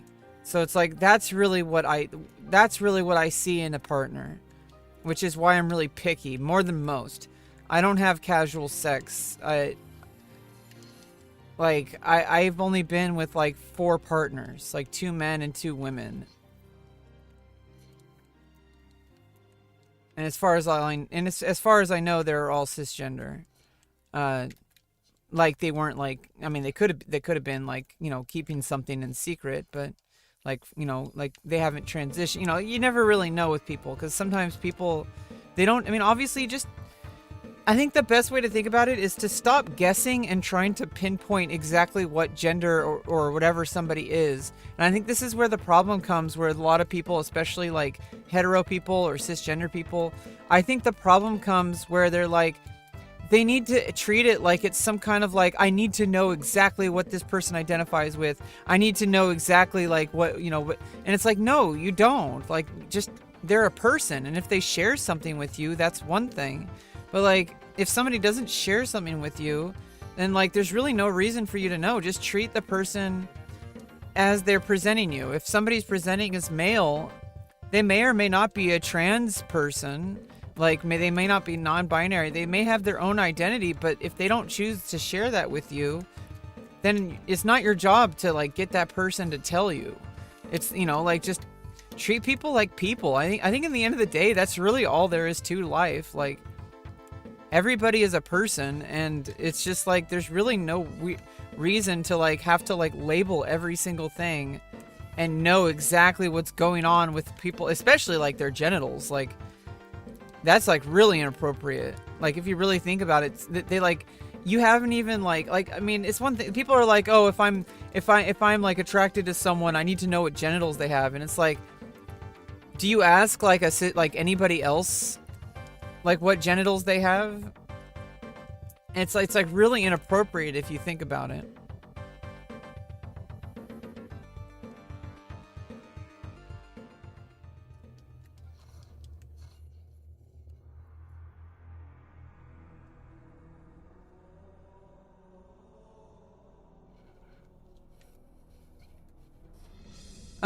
I have a really hard time feeling safe with men. So I see there's different levels of comfort depending on the person. Generally, men tend to be very scary for me because I've had very bad experiences with men my whole life. But I do give men a chance.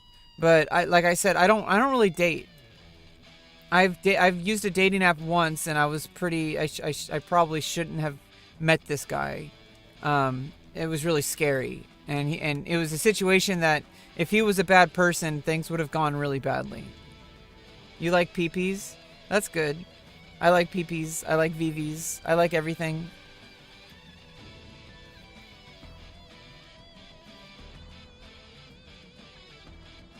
But like so I've been with 2 men and 2 women, and with women, there's a couple of different issues that I have with women as well. Because with women, I tend to be I tend to end up settling.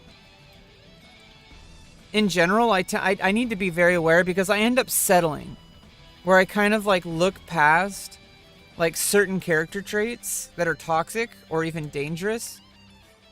Like people who are very narcissistic.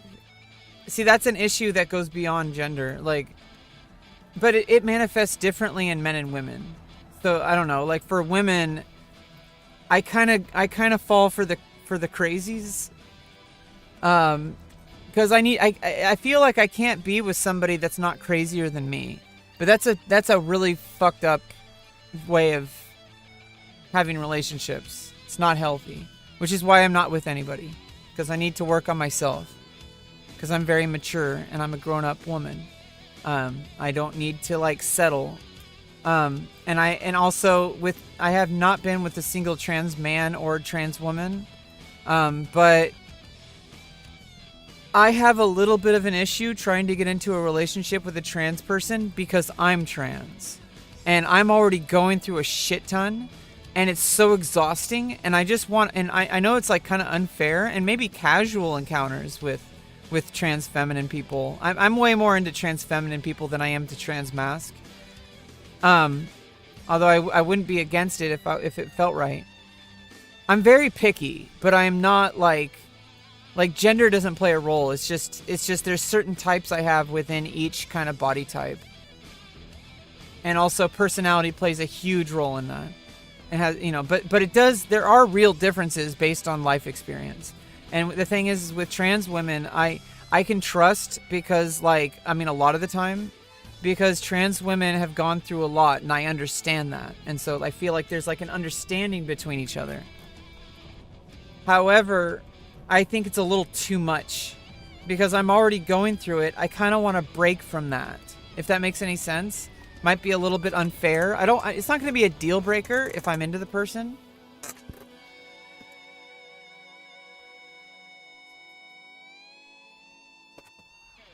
But it is something I am very reticent of dating somebody who is also going through what I'm going through because I'm just so exhausted from my own experience already. And having to and obviously, that's a huge commitment. That would be as far as relationships go, no matter who you're with, it's a commitment. But that kind of commitment, I don't think I could handle. Maybe, I don't know. If it's the right person, then maybe.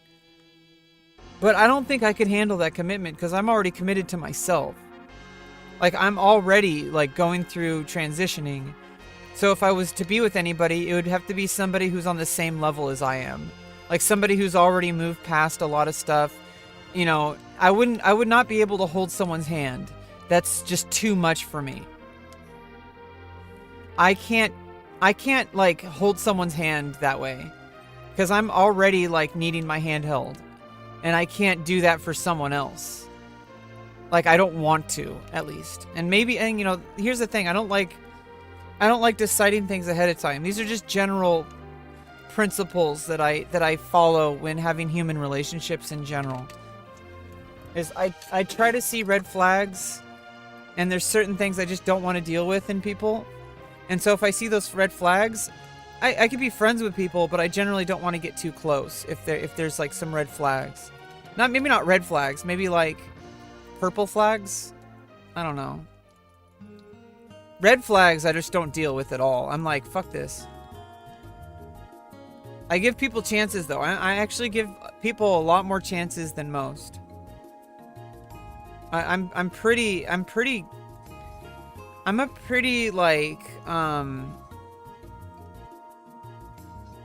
patient person, and I forgive a lot. But there's a point where I don't let people push my boundaries. I don't let myself become abused.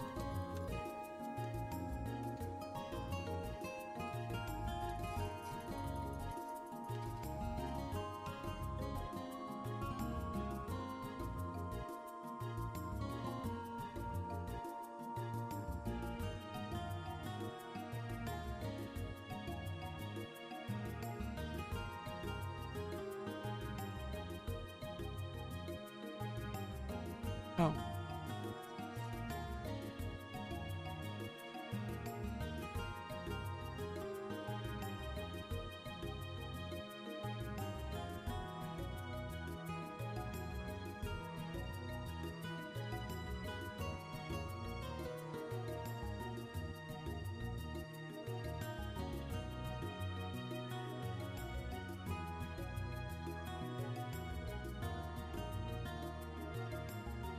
Yeah, I've never had I've had one kind of somewhat long-term relationship, but this person had severe mental illness.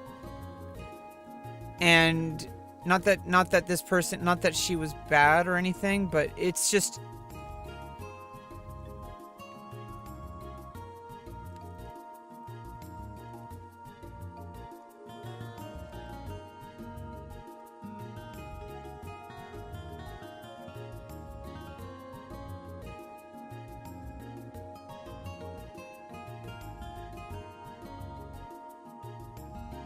It's really hard for me to tell because I'm so busy trying to take care of myself right now. It's really impossible for me to add a second person into my life. I'm not even able to take care of myself, and I don't want to have a relationship where somebody is taking care of me. That's a power dynamic I do not want to put myself into, especially at this really sensitive part of my life. I have a very strong support system. I don't want to meet someone new who I don't even know and can't really trust to not hurt me. Like, literally physically hurt me. Like, you never know. Okay, like, it's happened to a lot of trans people out there, and I think in general it happens to a lot of queer people in general, because a lot of the times it's hard to find people that we trust, and we kind of give people in the queer community a benefit of the doubt more often than we normally would. And I feel like, just because someone's queer, doesn't mean, or just LGBT, I don't really identify as queer. I don't even necessarily socially identify so much as trans. I socially identify as female. Like, I don't think of it that way. And that's my right, of course. I'm not going to shit on anybody else for being a part of pride or queer culture. I don't really want to be a part of queer culture. I'm going to be real. It's not really my life. Like, that's why I was so reticent about transitioning. I thought I had to be a part of it. I mean, I'm kind of like associated with it by default, and it's not like I really like people in the queer community. Don't get me wrong. Like, the whole pride community in general. There's some really awesome people, and I give them a chance and all that. But at the same time, I feel really exhausted by that. I don't want to feel like being trans is like some permanent label that I have to like show up to like it's a job. Like, why do I have to like wear a trans flag on my heart, like, and on my, like, wear a trans flag everywhere I go, and like have a pride flag flying everywhere I go? And what I mean is, like, symbolically, like, I don't want to have that influence my life in that way. I just want to transition so I can feel good about myself and live my life in the best way I know how. I don't want to have to also have all these responsibilities. And it's kind of frustrating because a lot of people in the trans community kind of grew up in the pride community. I never grew up that way. I was really closeted. And so like I kind of associated more with like gamers, which has a lot of toxic behavior as well. And everybody has toxic behavior. Any culture has toxic people in it. But there is some like toxic norms in gaming culture. But there's a lot of men. Especially there's a lot of like really like kind of like heteronormative people, men in the gaming community. For example, there's a lot of people who are like, in Asmongold's community. They're mostly like older men. And a lot of the times they're a bit more right wing. And as a trans person, it's really hard to like kind of fit in. But if I wasn't trans, they would have accepted me, and I would have been fine. Like, everything would, this is why I give people faith, because even though people can act toxic, if I wasn't trans, or if they didn't, like, if I was a cisgender woman, like, obviously I'm still a woman, so these kind of people usually treat women in the gaming community a lot, like, not so good. So, but like, if you take away all that stuff, I think people would really get along with each other. And I think if you give people a chance, and if you both kind of like build bridges together, I really think that there's really no reason to hate each other. There's really no reason not to get along. And it's kind of frustrating, because I can't force that. What I can do is I can be in the space, and I can say, you know what, I'm gonna lead by example. Show, don't tell. There's absolutely no reason, like, why, like, someone, like, I don't know personally, obviously. Like, I don't know Asmongold, and a lot of people seem to, like, have, like, issues with him. I actually, like, agree with a lot of his, like, viewpoints on life, and I really think that if, sometimes we have prejudice about people, and I don't know him personally, so I don't know exactly, like, I'm pretty sure he's very, like, he's all about freedom. Like, in the sense where it's like, I think he's a little naive in certain things because he kind of sees life in kind of a bubble. At least his character online, I don't know how he is in person. But like, if I'm gonna go off of how people are online, like, I feel like there is a sort of naivete, like, in people where they kind of get stuck in like tunnel vision. And they kind of only see things from their own perspective. And it's really, but I have noticed like kind of like a little bit of change in the way Asmon talks about things.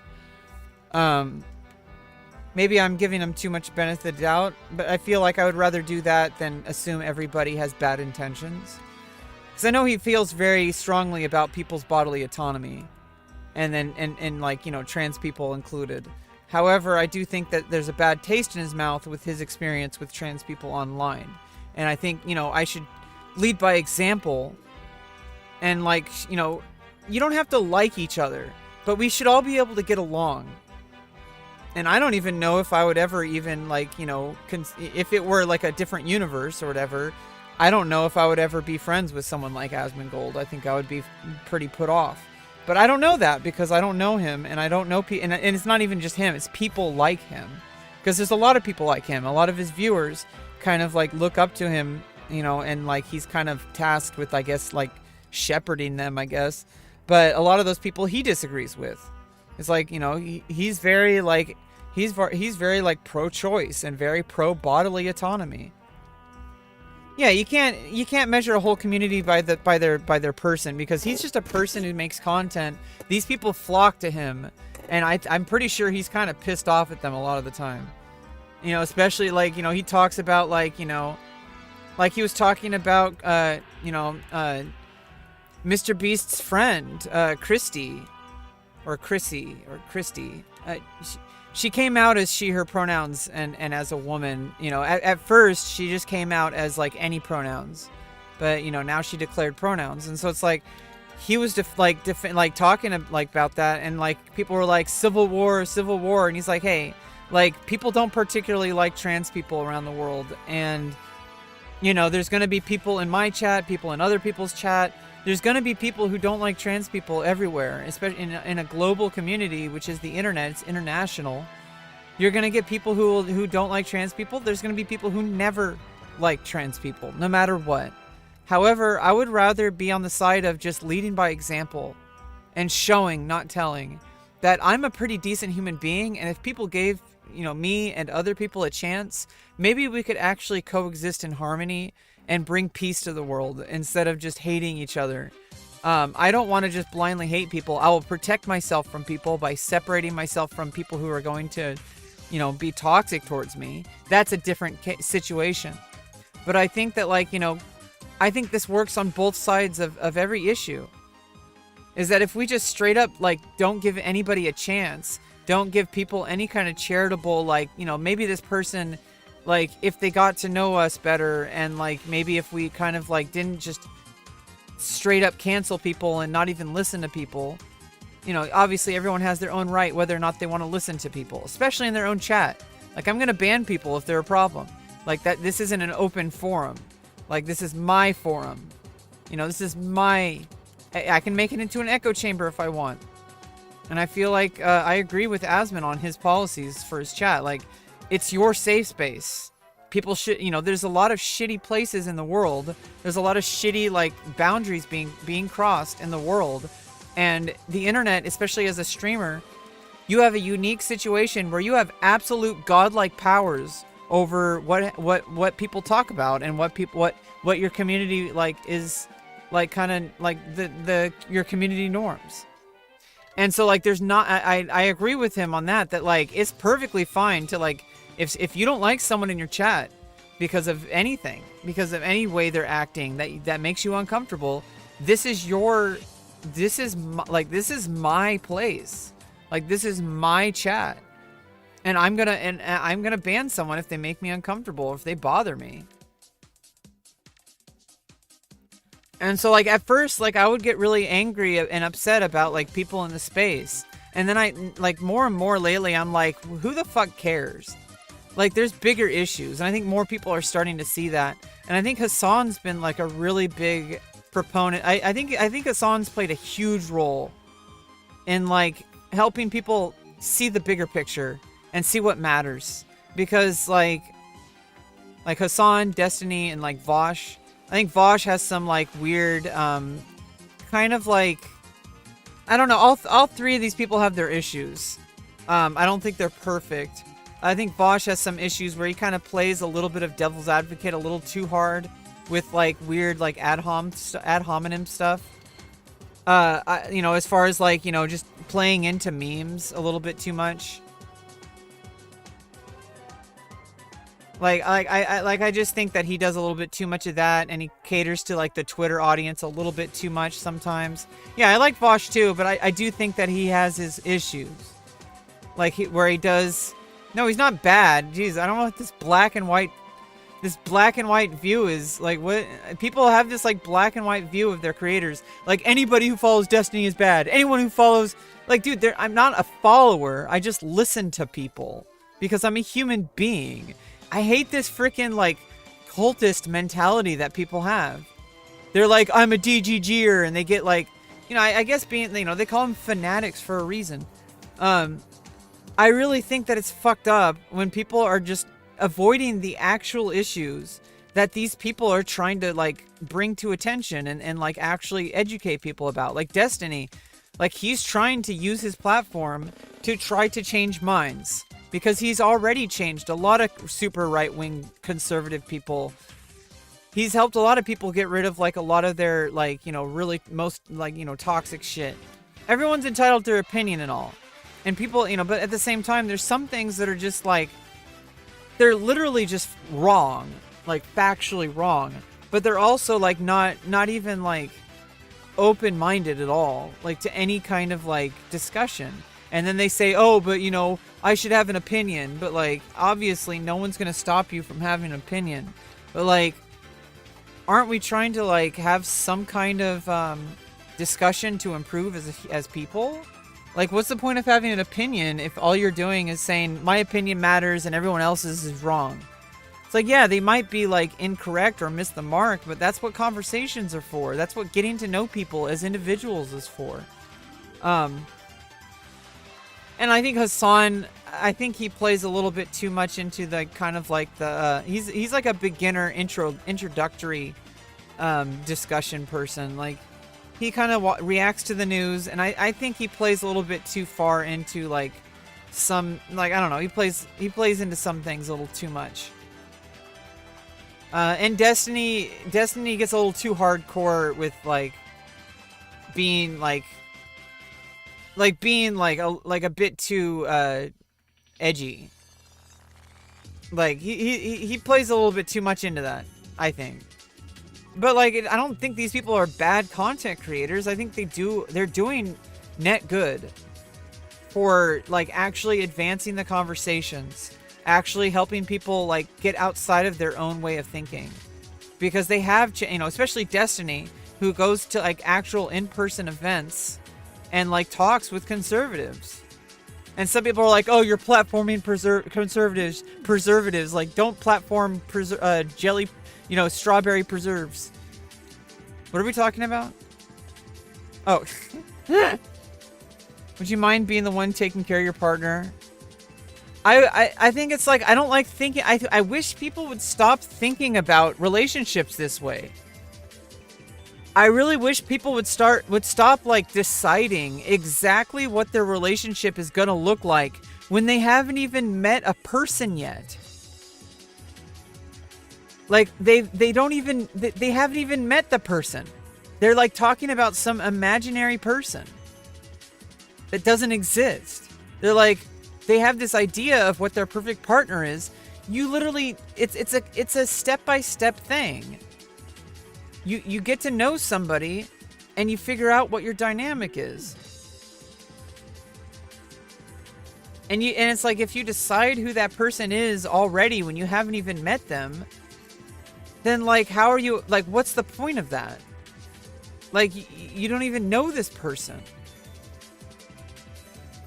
Like, how can you possibly decide like what you want in a relationship when you haven't even give somebody a chance to like find out what you actually like and don't like? You've decided already what you like and don't like. That's why I consider myself pansexual, because I'm like, I want to just go on a case-by-case basis, because that's really what it is anyway. Yeah, no, freedom with no boundaries is not freedom. That's actually not what American values are. The freedom without boundaries thing, the absolute free speech thing, that is not actually what American values are. That is not even what the First Amendment is. The First Amendment is that nobody should have, like, that everybody has certain inalienable rights. And if anybody interferes with those rights, the rights to life, liberty, and the pursuit of happiness, like, if anybody interferes with that, it's unjust. And that there should be protections for people. Because if your right interferes with someone else's right, then how is that free? If you're like, oh, I only want to eat jelly with peanut butter sandwiches, but someone else is like, well, I like jam, so I'm gonna make it so that people have to only eat jam. Well, it's like, what about the people who want preservatives? What about the people who want, preserves, not preservatives? What about the people who want preserves? What if people want jelly? What if people want jam? Like, why don't you just let everybody have their thing and not step on each other's toes? Like, homophobia and transphobia are like actual crimes. Like, that's exactly it.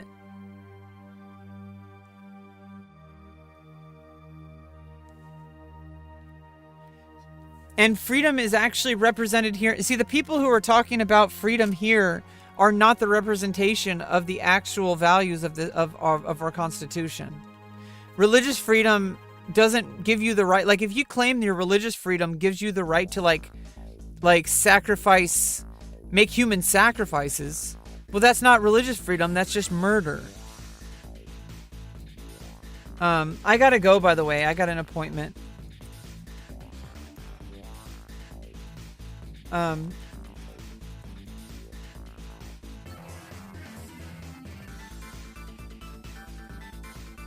I'm gonna give you protect.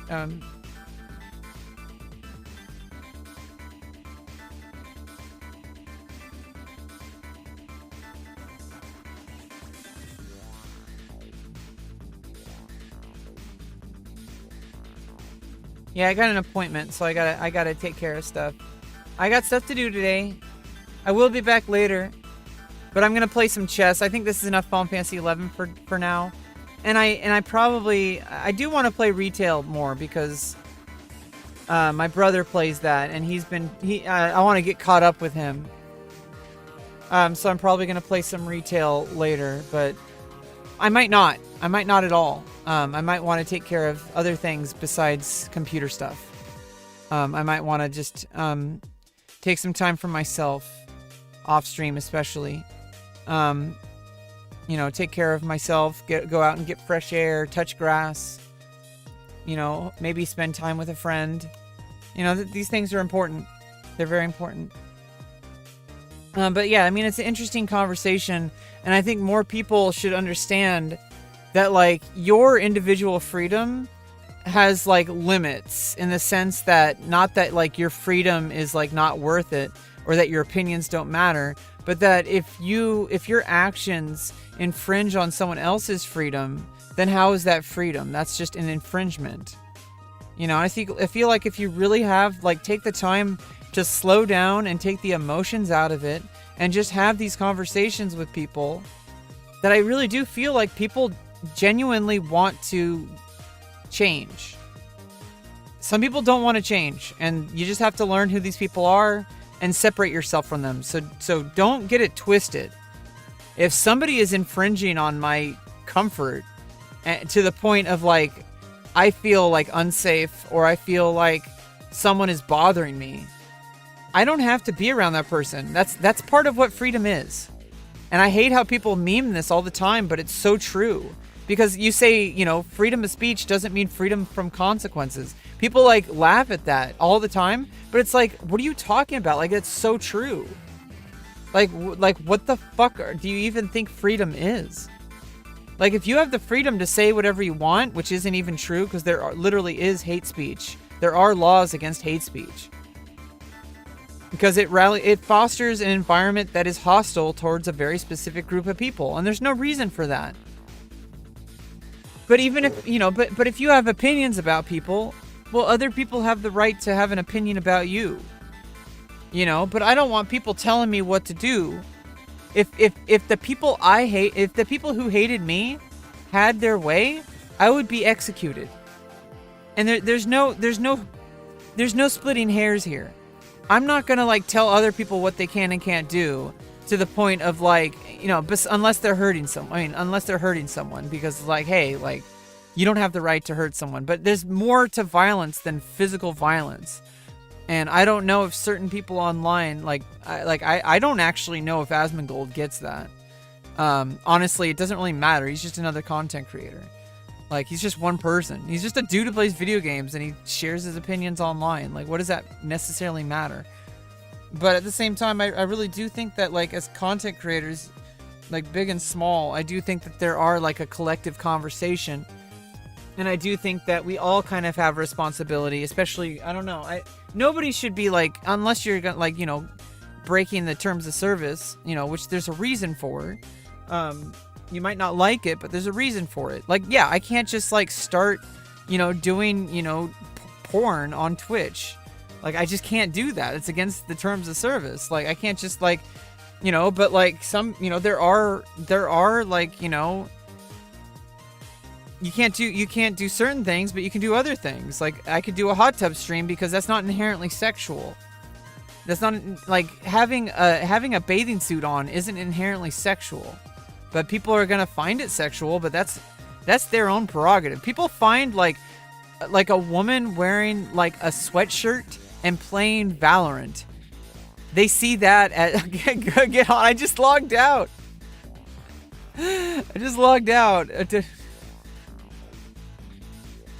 Get on. Oh my goodness. But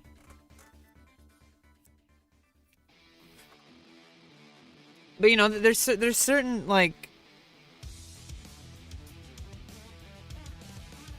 I do feel some people just don't really get it.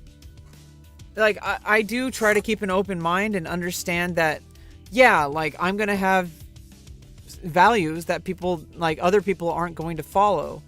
And it makes me uncomfortable because as a trans person, there's only a very few of us in the space. And how are we supposed to interact with the community? How are we supposed to interact with the community when there's a lot of people who are afraid to even mention trans people, let alone have a trans person collaborate on their stream, let alone actually have another content creator who's trans on their stream. So it's because they don't want to alienate half of their a good portion of their audience. But I feel it starts with I feel Bud Light really fucked up with this, but I also think they haven't, because I really don't think that companies should be pushing political values. And I think that by doing an ad campaign with a transgender influencer, it would have been weird if they politicized it. It would have been weird. I think we need to get over that shit. This whole virtue signaling, oh yeah, I get obviously, to support trans people, there's some companies that are literally made by trans people for trans rights, for trans, that makes sense. But a beer company, they have no business making political statements. So I actually think they did the right thing by just saying, hey, we did one ad campaign with a trans influencer, get the fuck over it. The people who are having a problem with it are the problem. And the people who want it to be a big, virtue signaling thing, they are the problem too. Dude, the whole point is that we're not supposed to make ourselves into this special other political thing. People are politicizing our existence, and that's fucked up. And I actually think Bud Light made the right choice there, with just saying, hey, we make beer. We want people to drink our beer. That's it. And then people responded to it negatively, but that's more of a reflection of society, not necessarily of business. I think it was bad business, but maybe bad business is good for society. Yeah, it shouldn't be drama. That's the weird part of it. It was one ad on her Instagram. It wasn't even targeted towards everyone else like it was literally targeted towards her audience. And the fact that people got so weird about it is the problem. And on both sides. Like anybody who wanted them to like, oh, we're mad at Anheuser-Busch for not like standing up for trans rights. And then some people were like, we're mad at them for representing a trans person. And Anheuser-Busch is like, get the fuck over yourselves. We make beer. like, dude, I think in the grand scheme of things, that's what people need to do. They need to sacrifice sales, which is fucked up. But you have to sacrifice profit in order to actually benefit society. And you need to be, and it's not about making a stand one over the other. It's about not making a stand. That is the stand. The stand is to not make a stand. Saying like, look, we sell beer. Get the fuck over yourselves. You know, maybe get drunk together and argue about it. You know, go to a bar and drink the beer to talk about it. Like, their job isn't to get political. Their job is to sell beer. And I think the more people start to realize that, maybe we can have some actual change. Anyway, I gotta go. See you later. Bye-bye.